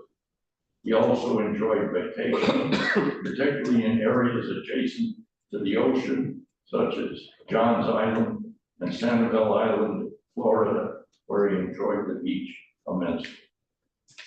Despite the fact that he prided himself on knowing the value of a dollar, he was also known to equate thrift with the avoidance of waste, as he subjectively defined the term. In conclusion, I want to emphasize my friend and colleague Jordan Fifield was a tribute to this association in the best of times.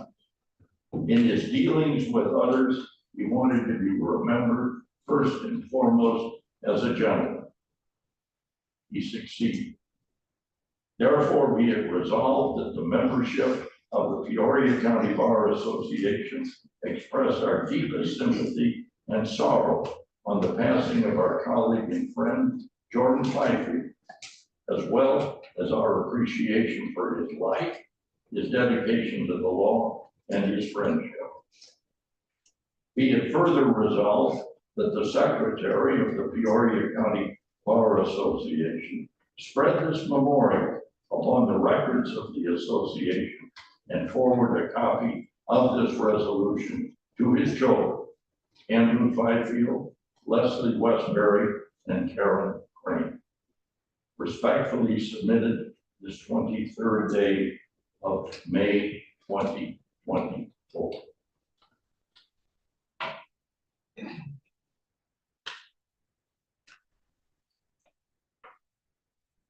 The next memorial is presented for Gregory Cerullo by David Collins.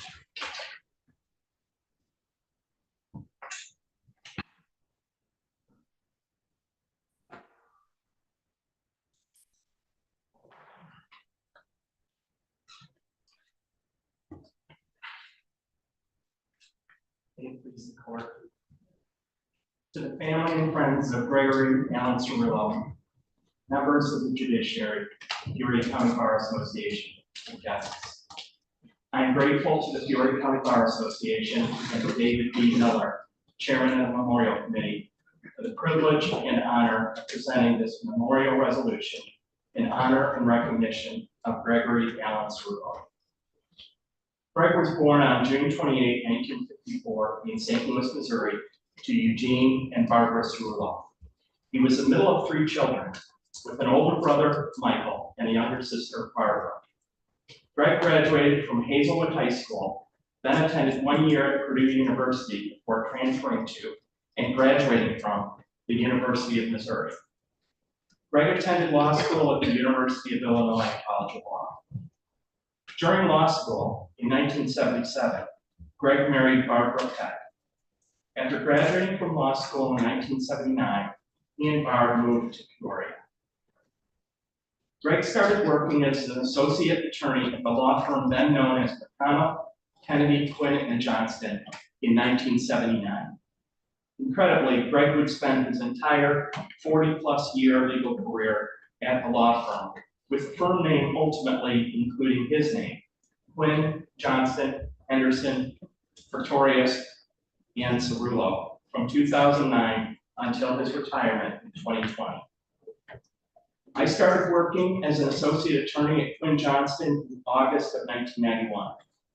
By then, Greg was a partner and had earned a reputation as an excellent attorney, defending high exposure and complicated personal injury and wrongful death cases throughout central Illinois. Greg was one of the partners I worked for, and he was truly amazing. He was the smartest person I ever met. He was able to read through and analyze any type of document, pleadings, motions, discovery responses, blueprints, technical manuals, medical records, transcripts, and case law, and thoroughly understand the information on the first read-through. He had a photographic memory and was able to recall details from not only the many cases he was working on, but also the cases he had worked on over the years. Greg's ability to analyze voluminous amounts of information and use that information in forming his case strategy was exceptional and unlike any attorney I have ever known. Greg was hardworking, demanding, and highly competitive. He had high expectations for himself and for those working on his cases. You definitely had to bring your A game if you were working for him and wanted to keep working for him. I always sensed that life moved too slowly for Greg. He didn't like having to explain an assignment more than once, so he had to pay attention. He reveled in discussing case strategy and his cries of, "You're a genius," coming from his office during a meeting could be heard from time to time. As time went by, Greg and I worked together more and more, and he began assigning me cases to work on my own. He was a mentor to me, and we formed a very close working relationship. I enjoyed working with him, and we developed a trust and friendship that continued to his passing. But it wasn't all work at Quinn Johnston Law Firm. For years, Greg served as Santa Cerullo at the staff Christmas party. Greg would distribute the gag gifts and would relate humorous stories about events occurring over the past year. There was also the time a tropical plant was delivered to Greg's office, accompanied by a stowaway chameleon. Upon discovering it, Greg called me to help him catch it. That little rascal, the chameleon, not Greg, was fast, but we caught it. Greg put it in a jar and paraded it around the office singing, "We are the champions." Greg thought he had a good singing voice and would sometimes recall a TV theme or commercial jingles from his childhood and encourage others to join in singing it with him. This resulted in a lot of laughter and sometimes attorneys closing their office doors. Greg was passionate about food, and several of us attorneys would often go out to lunch together. Greg introduced many of us to new cuisines. It was always interesting to hear him discuss the ingredients and manner in which the various items were prepared. He loved to cook and often had specialty food items delivered to the office. He would open the packages and excitedly tell fellow employees what each item was, why it was unique, and what he was going to make with it. Before my arrival at the firm, Greg had successfully battled an addiction. While he was very proud of this accomplishment, he did not talk about it frequently. I know that Greg intervened in several attorneys' lives who were dealing with addictions, assisting them in confronting their addictions and supporting them in their recovery. This was something Greg did quietly and confidentially. Along the way, Greg and Barb would have 3 wonderful children. Erica Cerullo, married to Thomas Pauner, Rob, married to Sarah, and Ed, married to Caitlin, and 2 grandchildren, Rob and Sarah's children, Sloan and Theo. Greg was a devoted husband, father, and grandfather. Years ago, he delighted in sharing Barb's business successes. In more recent years, he was dedicated to lovingly providing care for her mental illness and health struggles. Greg was proud of his children and often shared his children's academic, sports, and life accomplishments. He absolutely loved being a grandfather to Sloan and Theo. In sum, while Greg was an outstanding attorney, he was an even better person. He was a man who was passionate about life, who loved his family, friends, and coworkers, and wanted them to be happy and successful in their lives. He was a wonderful friend to me, and I will miss him greatly. Therefore, be it resolved that the membership of the Peoria County Bar Association express our deepest sympathy and sorrow on the passing of our colleague and friend, Gregory Allen Cirillo, as well as appreciation for his life, his dedication to the legal profession, and his friendship. Be it further resolved that the Secretary of Peoria County Bar Association shall forward a copy of this memorial resolution to Greg's daughter, Erica Cirillo, and his sons, Rob Cirillo and Ed Cirillo. Respectfully submitted this 23rd day of May, 2024.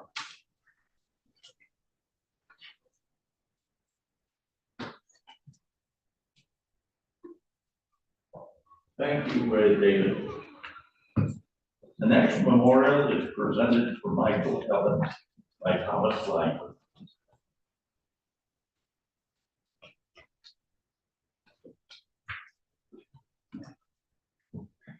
Madam Chief Judge and members of the judiciary, families, and friends, it's my honor to present the memorial for Michael E. Evans. I'm also saddened because Michael is the youngest of those who are honored here today. After a 13-year bout with pancreatic cancer, Mike passed away on March 30th, 2024. At the time of his death, Mike was 63 years old and had practiced law in Wyoming, Illinois. Mike was born August 30th, 1906 in Farmington, the son of Donna and Perdita A. Slack Evans. He grew up in the Farmington area, graduating from high school in 1978.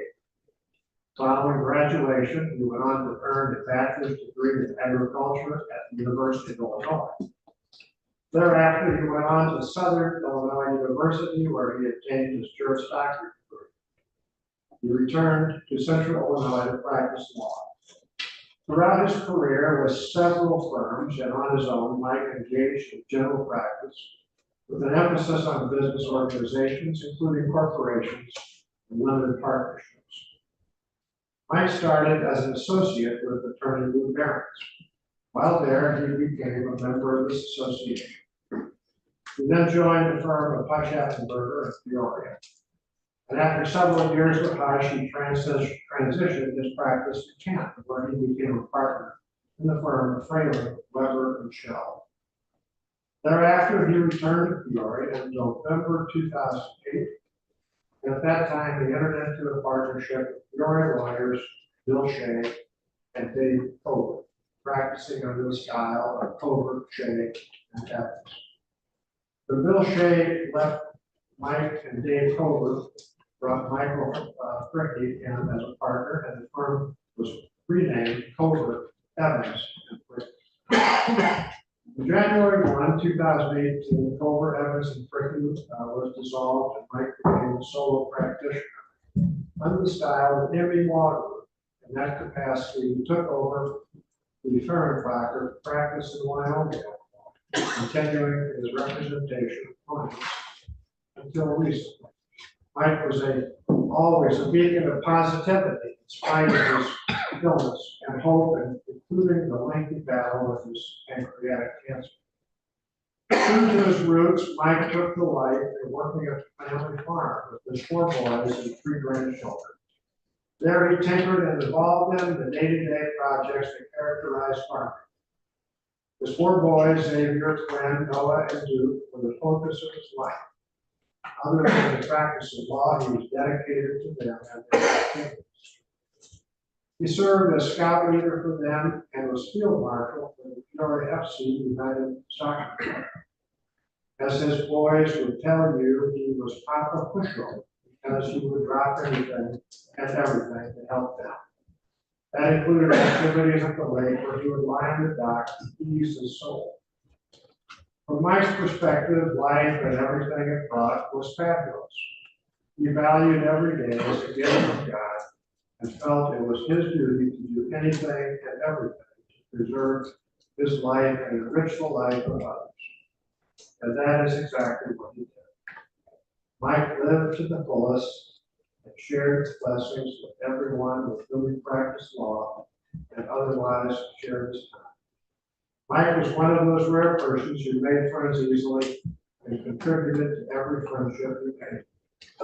Association is diminishing by his passing at his young age of 63 years old. Therefore, be it resolved that the membership of the Peoria County Bar Association express our deepest sympathy and sorrow in the passing of our colleague and friend, Michael E. Evans.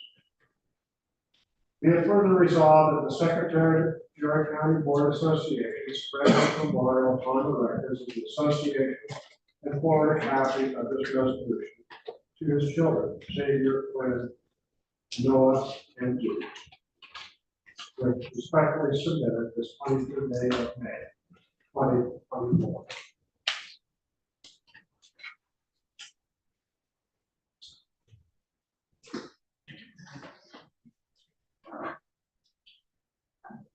Thank you, Tom.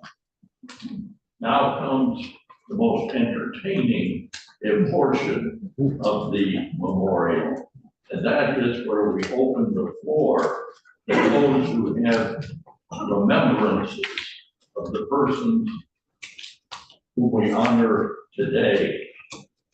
And once we get started, you will see and hear a lot about the people that we have honored and their interests and how they have affected those who are present. So I would say the floor is open. I have a number of remembrances from this group that I will share, but someone else can take the honor to start. John Nicora. Thank you, David. I could speak regarding virtually all the people that we honor here today, but I'm going to limit my comments. I don't want to get myself too deep into it, but starting out with John Pusey. John, I think, was best known to all of us as the MC of the skits at our annual Christmas party. I first became involved with the skit committee back in the mid to late 70s when I first came to town. And I was served on that committee one way or another for probably the rest of the century. One constant on that committee while I was on it had anything to do with it was John and his involvement as the MC. As we all know, John did a marvelous job being an MC because he had the droll wits and the great comedic timing to be able to deliver the one-liners that were his stock and trade, many of which he wrote, but even the ones that he didn't, he did a great job with.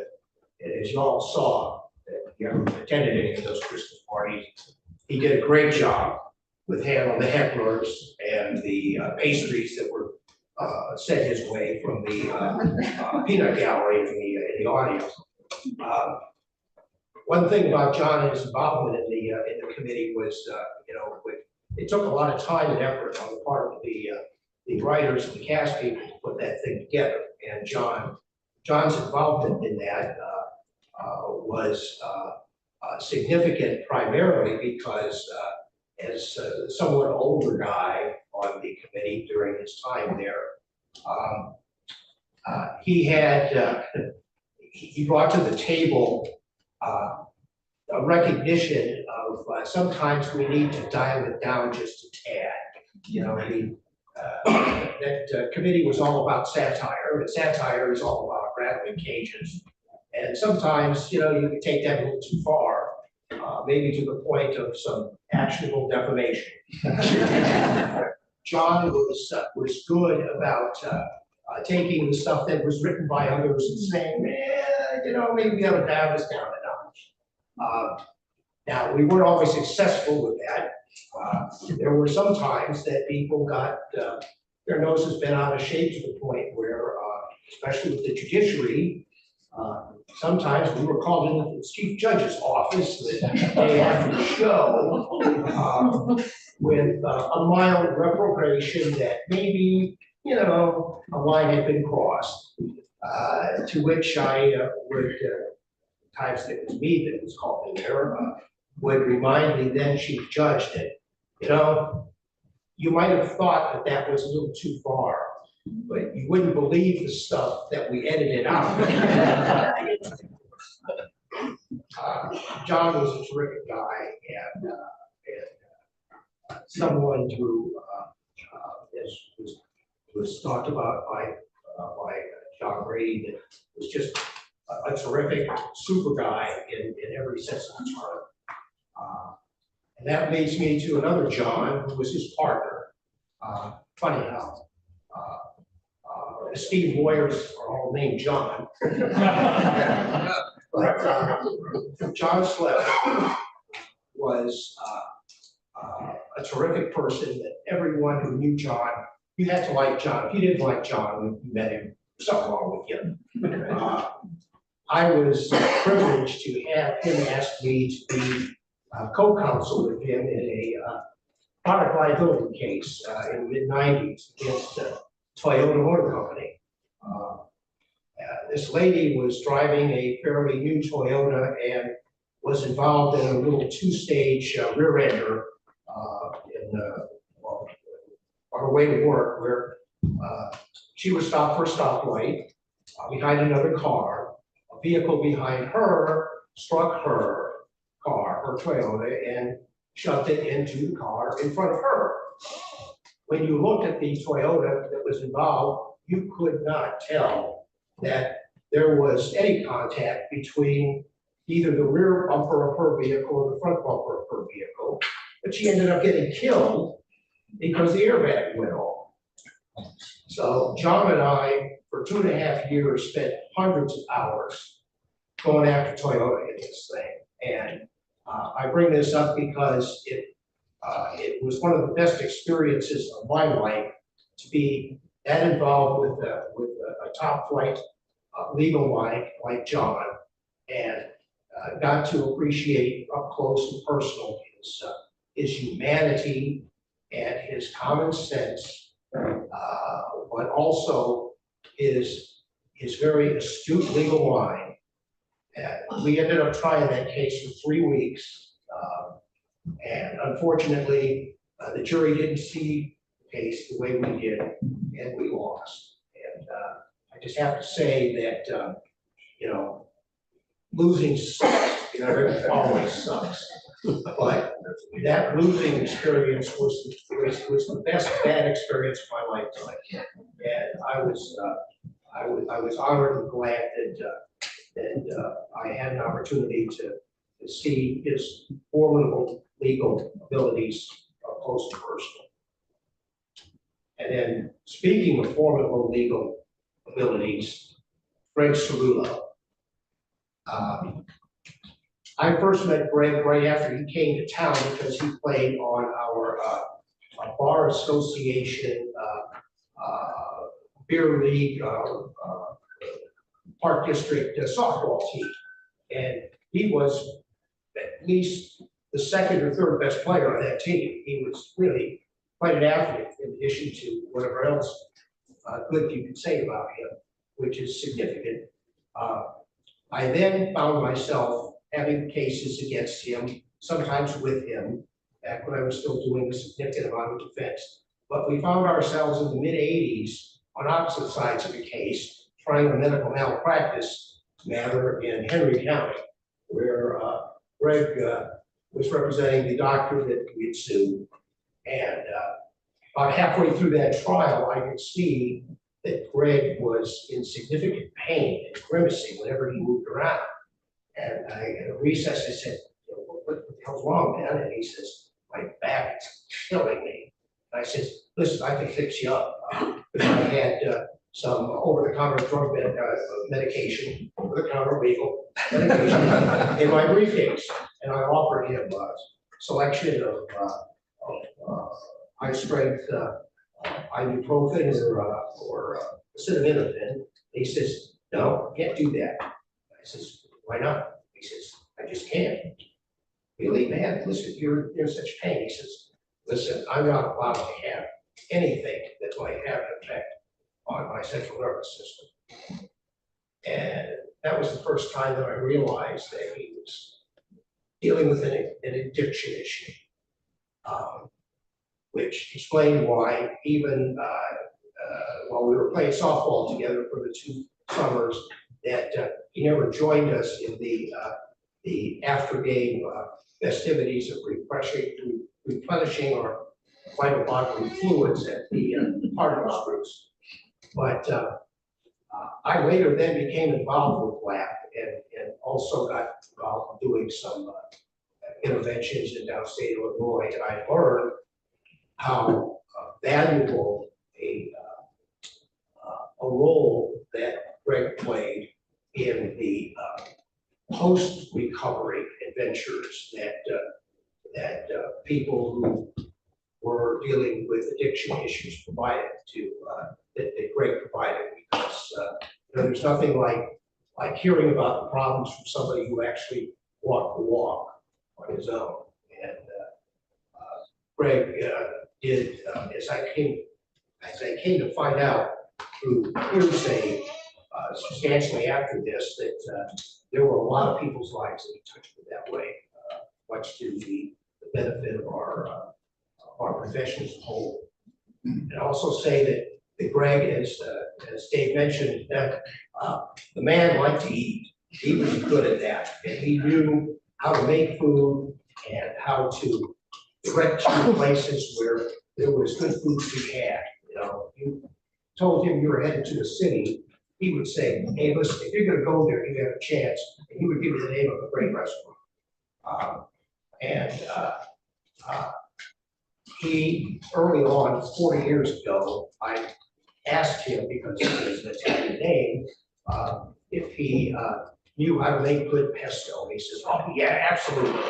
And he gave me this recipe for pesto, which is made in a way that you can freeze it and then reconstitute it and have it taste as good 6 months after you froze it as it did the day that you made it. And it was always referred to in my home as Cerullo's pesto. And even my now adult kids who use the same recipe still talk about Cerullo's pesto, even though they never met Greg. So in any event, all of these people that we've honored here today are class people. And, it was an honor to have known them and to interface with them at different levels with our practices and in our personal lives. So rest in peace, all. Thank you. Yeah. Thank you, Dave. A memory about Dave Thomas, in addition to his other accomplishments, I recall the time he once testified for me in a case as an expert witness. I was representing a father in a child visitation case, and there was an issue about arranging the schedule, the visitation schedule, so the children could continue to participate in their sports activities. And I knew that Dave's children were very active in sports activities. So I called Dave and said, would you testify for me as to the benefits that the children derive from that? He said, absolutely. He testified very willingly, and I thought he was a very credible and very effective witness. Looking at the list here and thinking about my good friend, Dave Greg Cerullo, it reminds me of the one hell of an appellate experience we had together.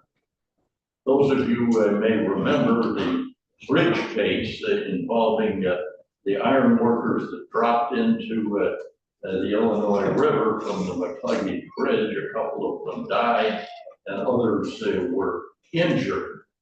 And our clients were contractors on that project. And we both filed motions for summary judgment, which were allowed. And the plaintiffs' lawyers, and there was a team of those, mostly from Chicago, as you can remember and imagine, that filed an appeal and took it to the 3rd District.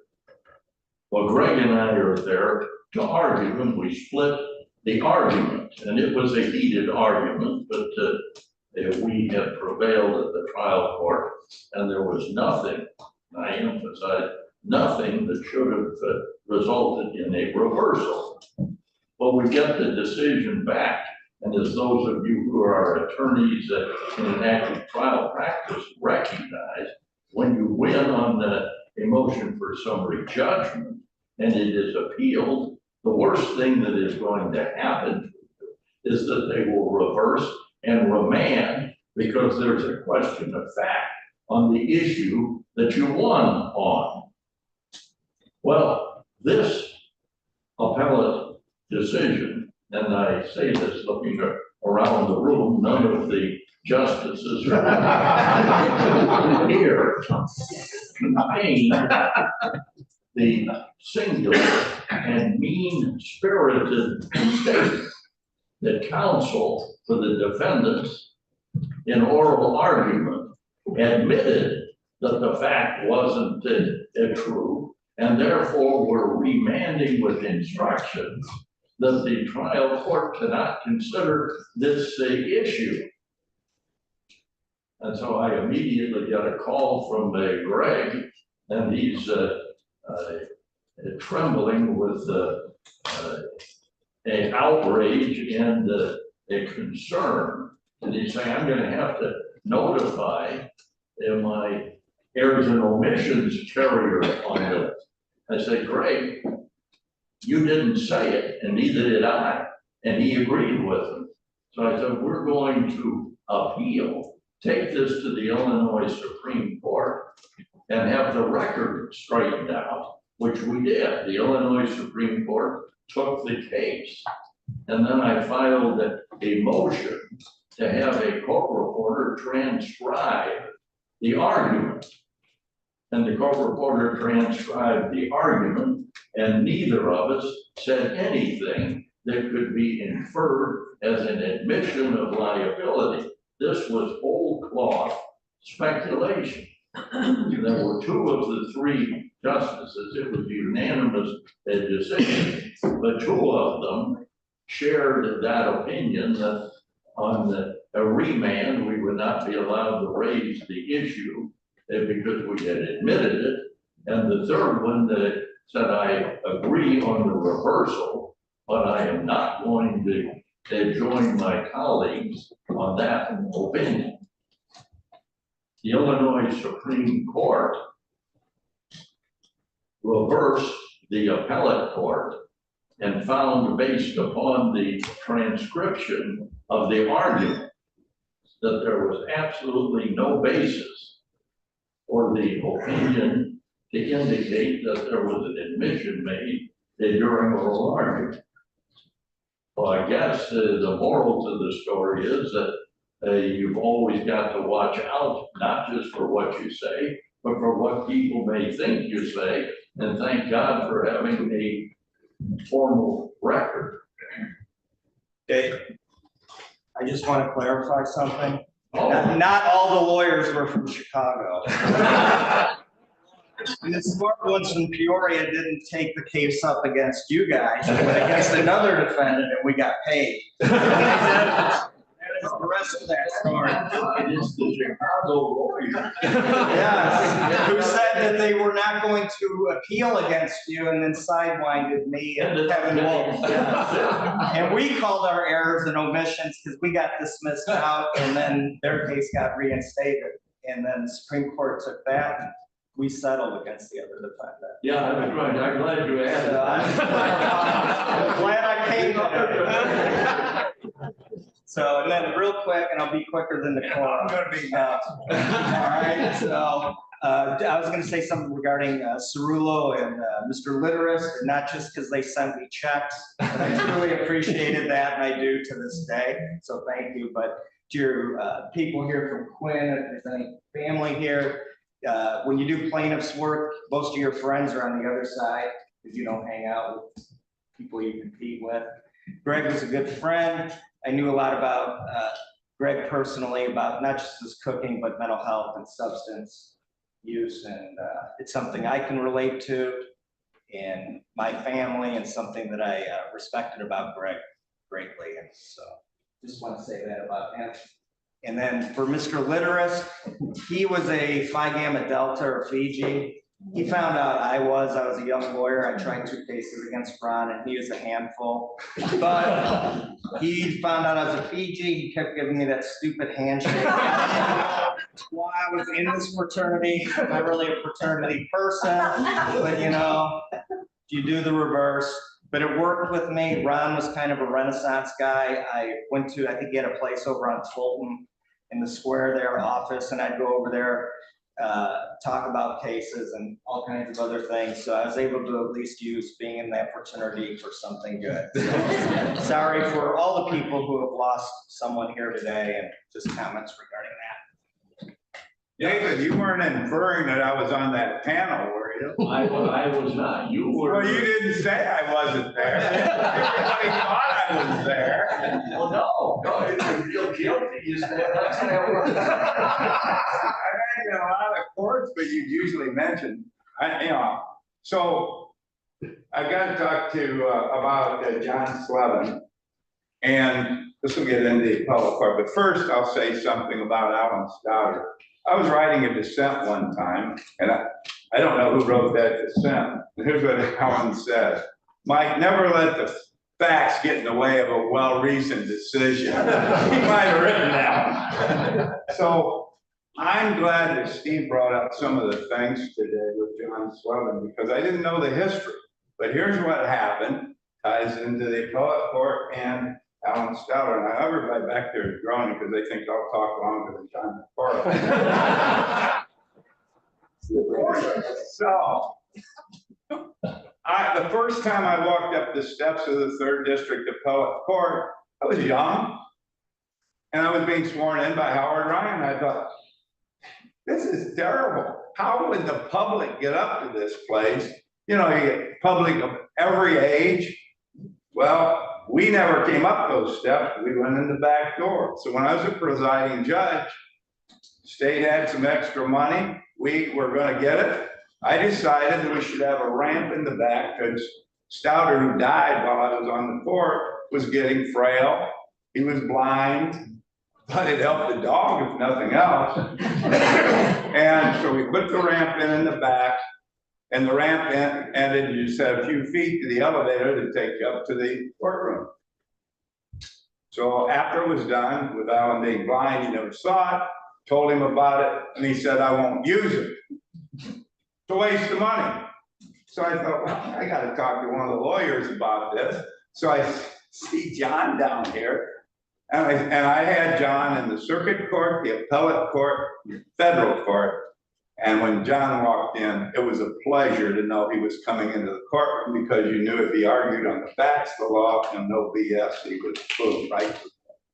So I said to John, I said, presiding judge, I've got the money now so that anybody that needs help, there's a ramp in the back of the courthouse. There's a handicap parking, and you go right in there, open the door, go up the elevator. And John said, well, that's wonderful, but I'm not using it. But that was John Slevin. I'm glad that Steve brought up the facts that I didn't know about that lifetime disability, because he never wanted to be considered disabled in any way. But he was a wonderful lawyer. Yes. First, I'd like to thank all the presenters who did a wonderful job. There are 2 guys who are family here. I graduated from the University of Peoria Law School in January 1976. For the younger people, that's a long time. Moved to Peoria in March of 1976, and I met John Slevin. Could be wrong on the exact date. It might have been like March 17th. Anybody?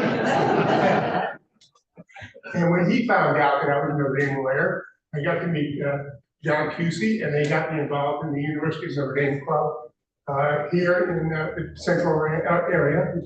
And even after I retired, I've been involved in the University of Notre Dame's senior alumni group. We have lunch once a month.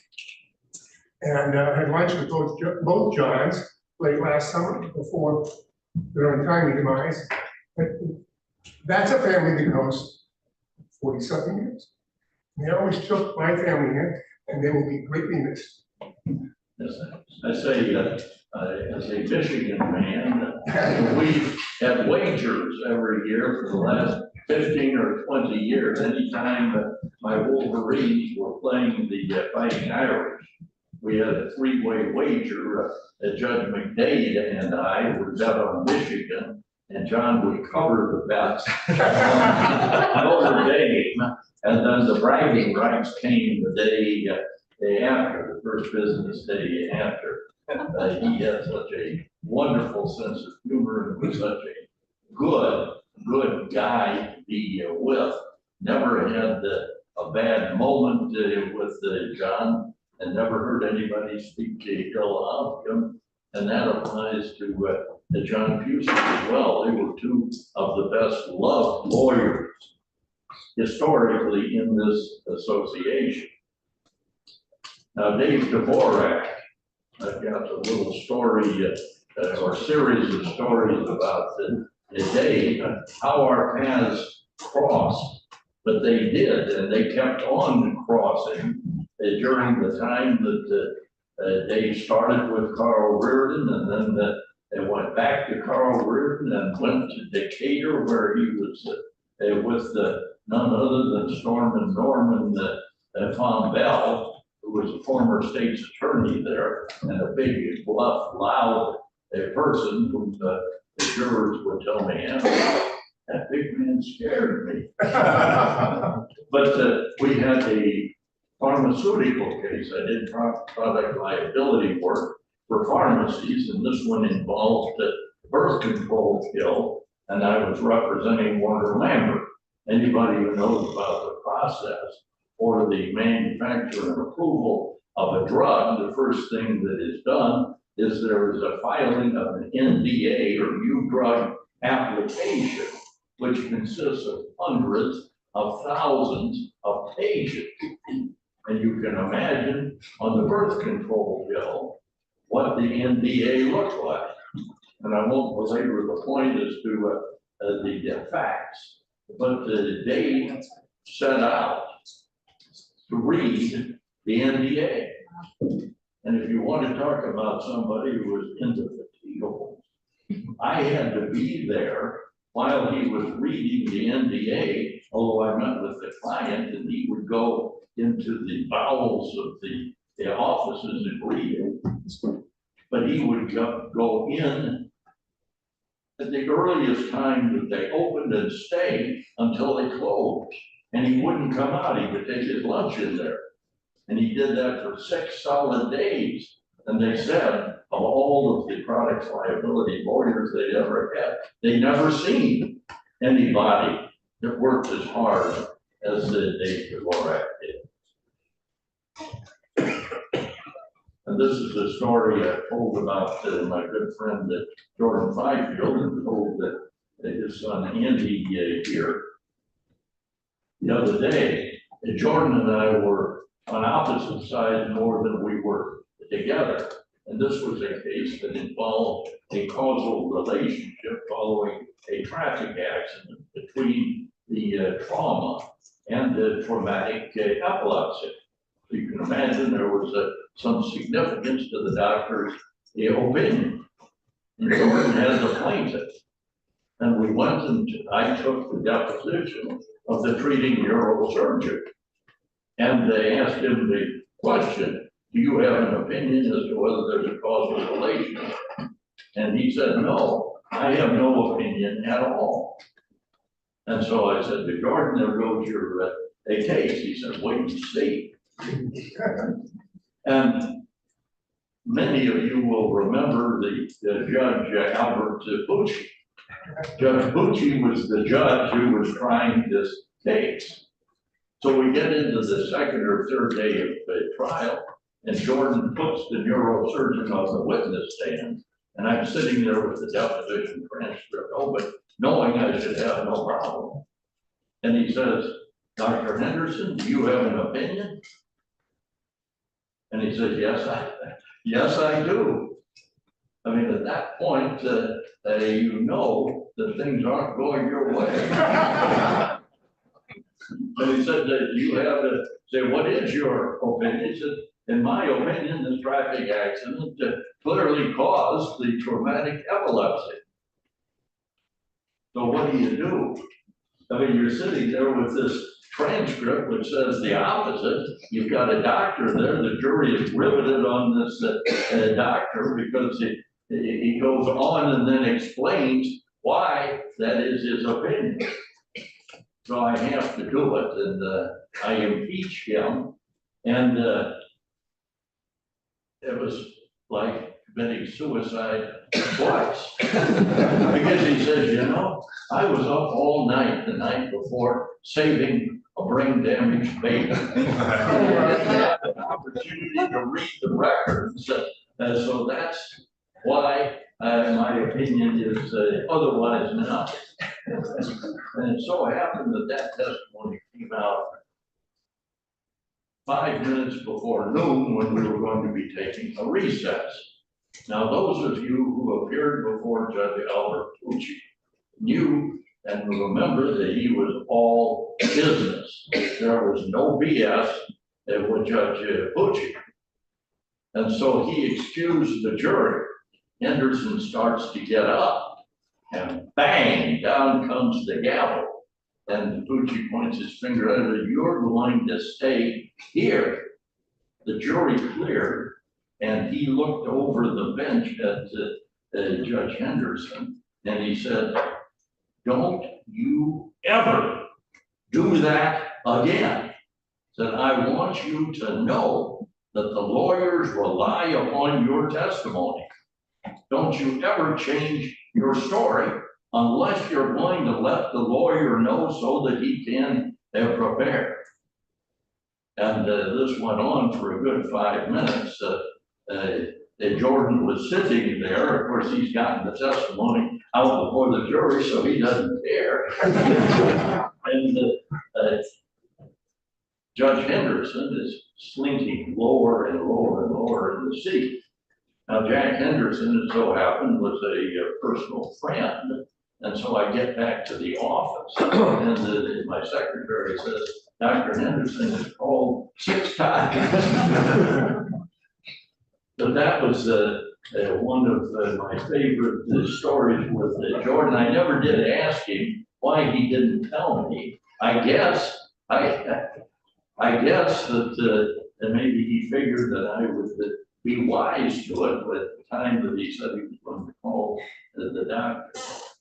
But we had a lot of cases together, and he served as an expert witness in one. We had a lot of good time, played some golf together. Families knew each other.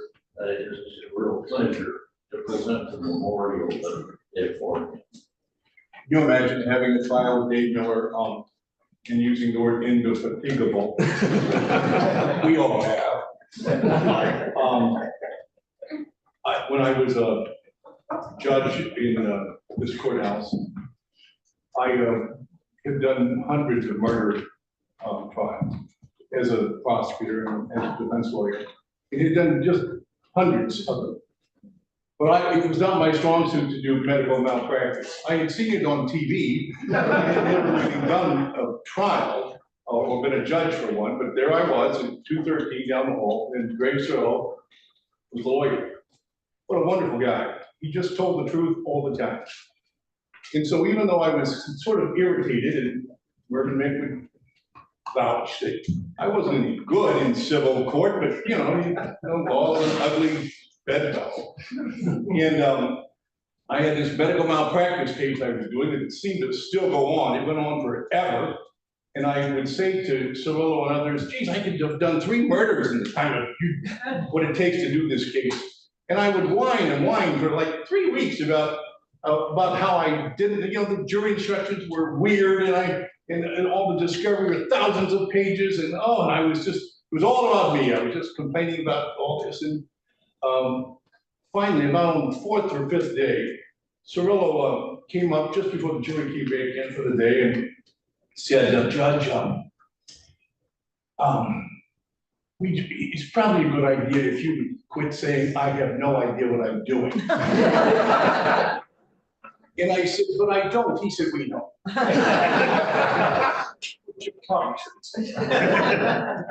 So another good thing about, you can have a good judge, but when you have a truth-telling lawyer.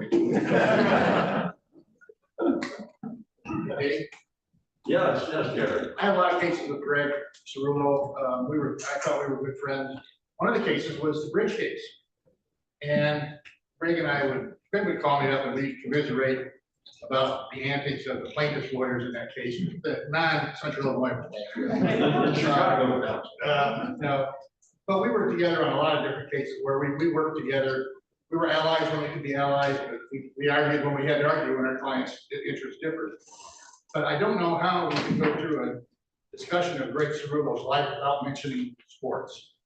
I mean, his passion, other than the law, was, and his wife and his family, was sports, especially the St. Louis Cardinals.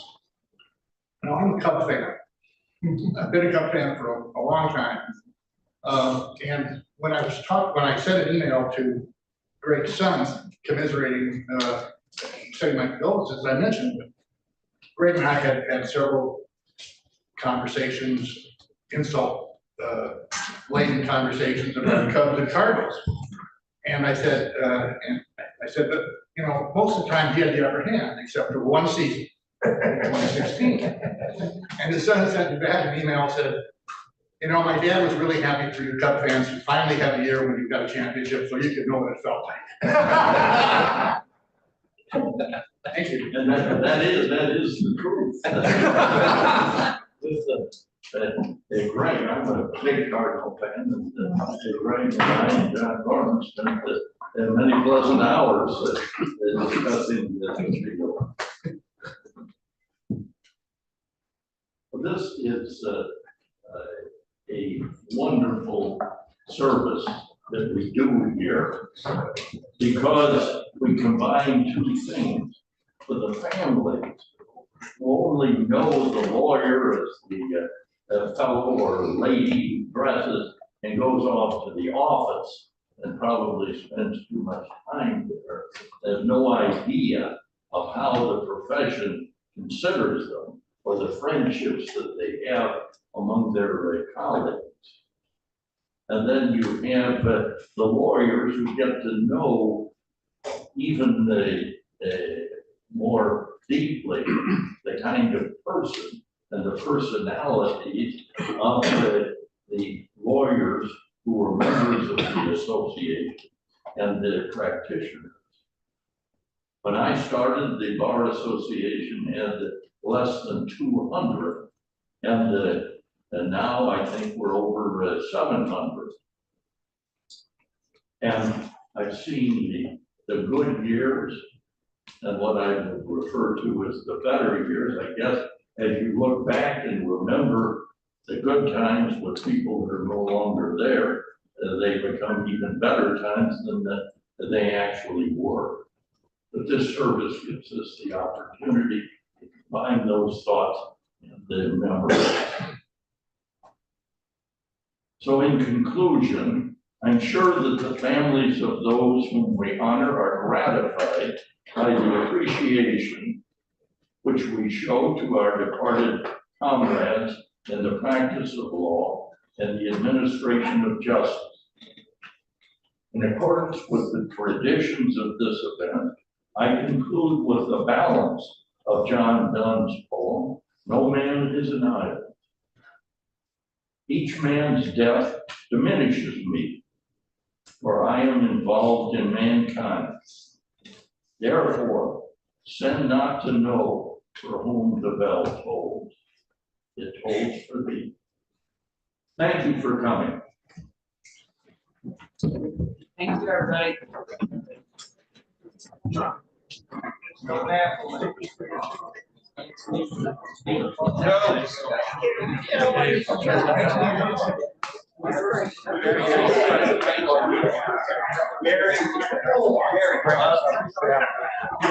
That's okay. No, you're good. Good to see you again.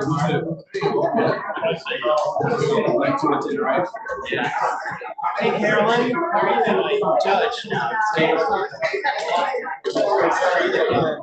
Congratulations. Yeah, that's great. Yeah. Where, so where'd you go? Knox, oh, yeah, he would glue to anybody. Yeah, that's great. Thank you.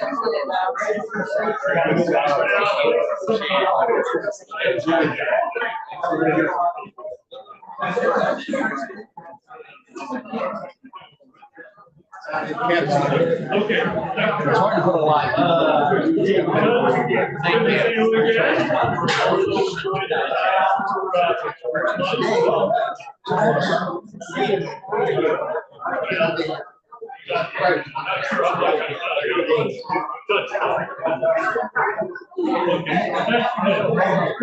you. Good to see you.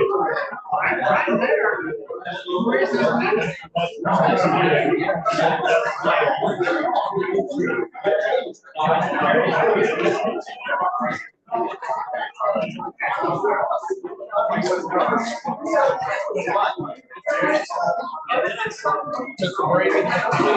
Oh, Judge, how are you?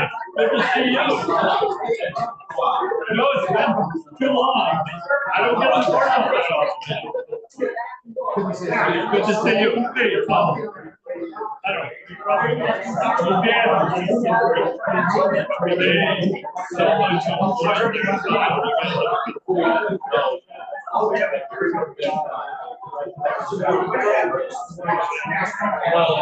much.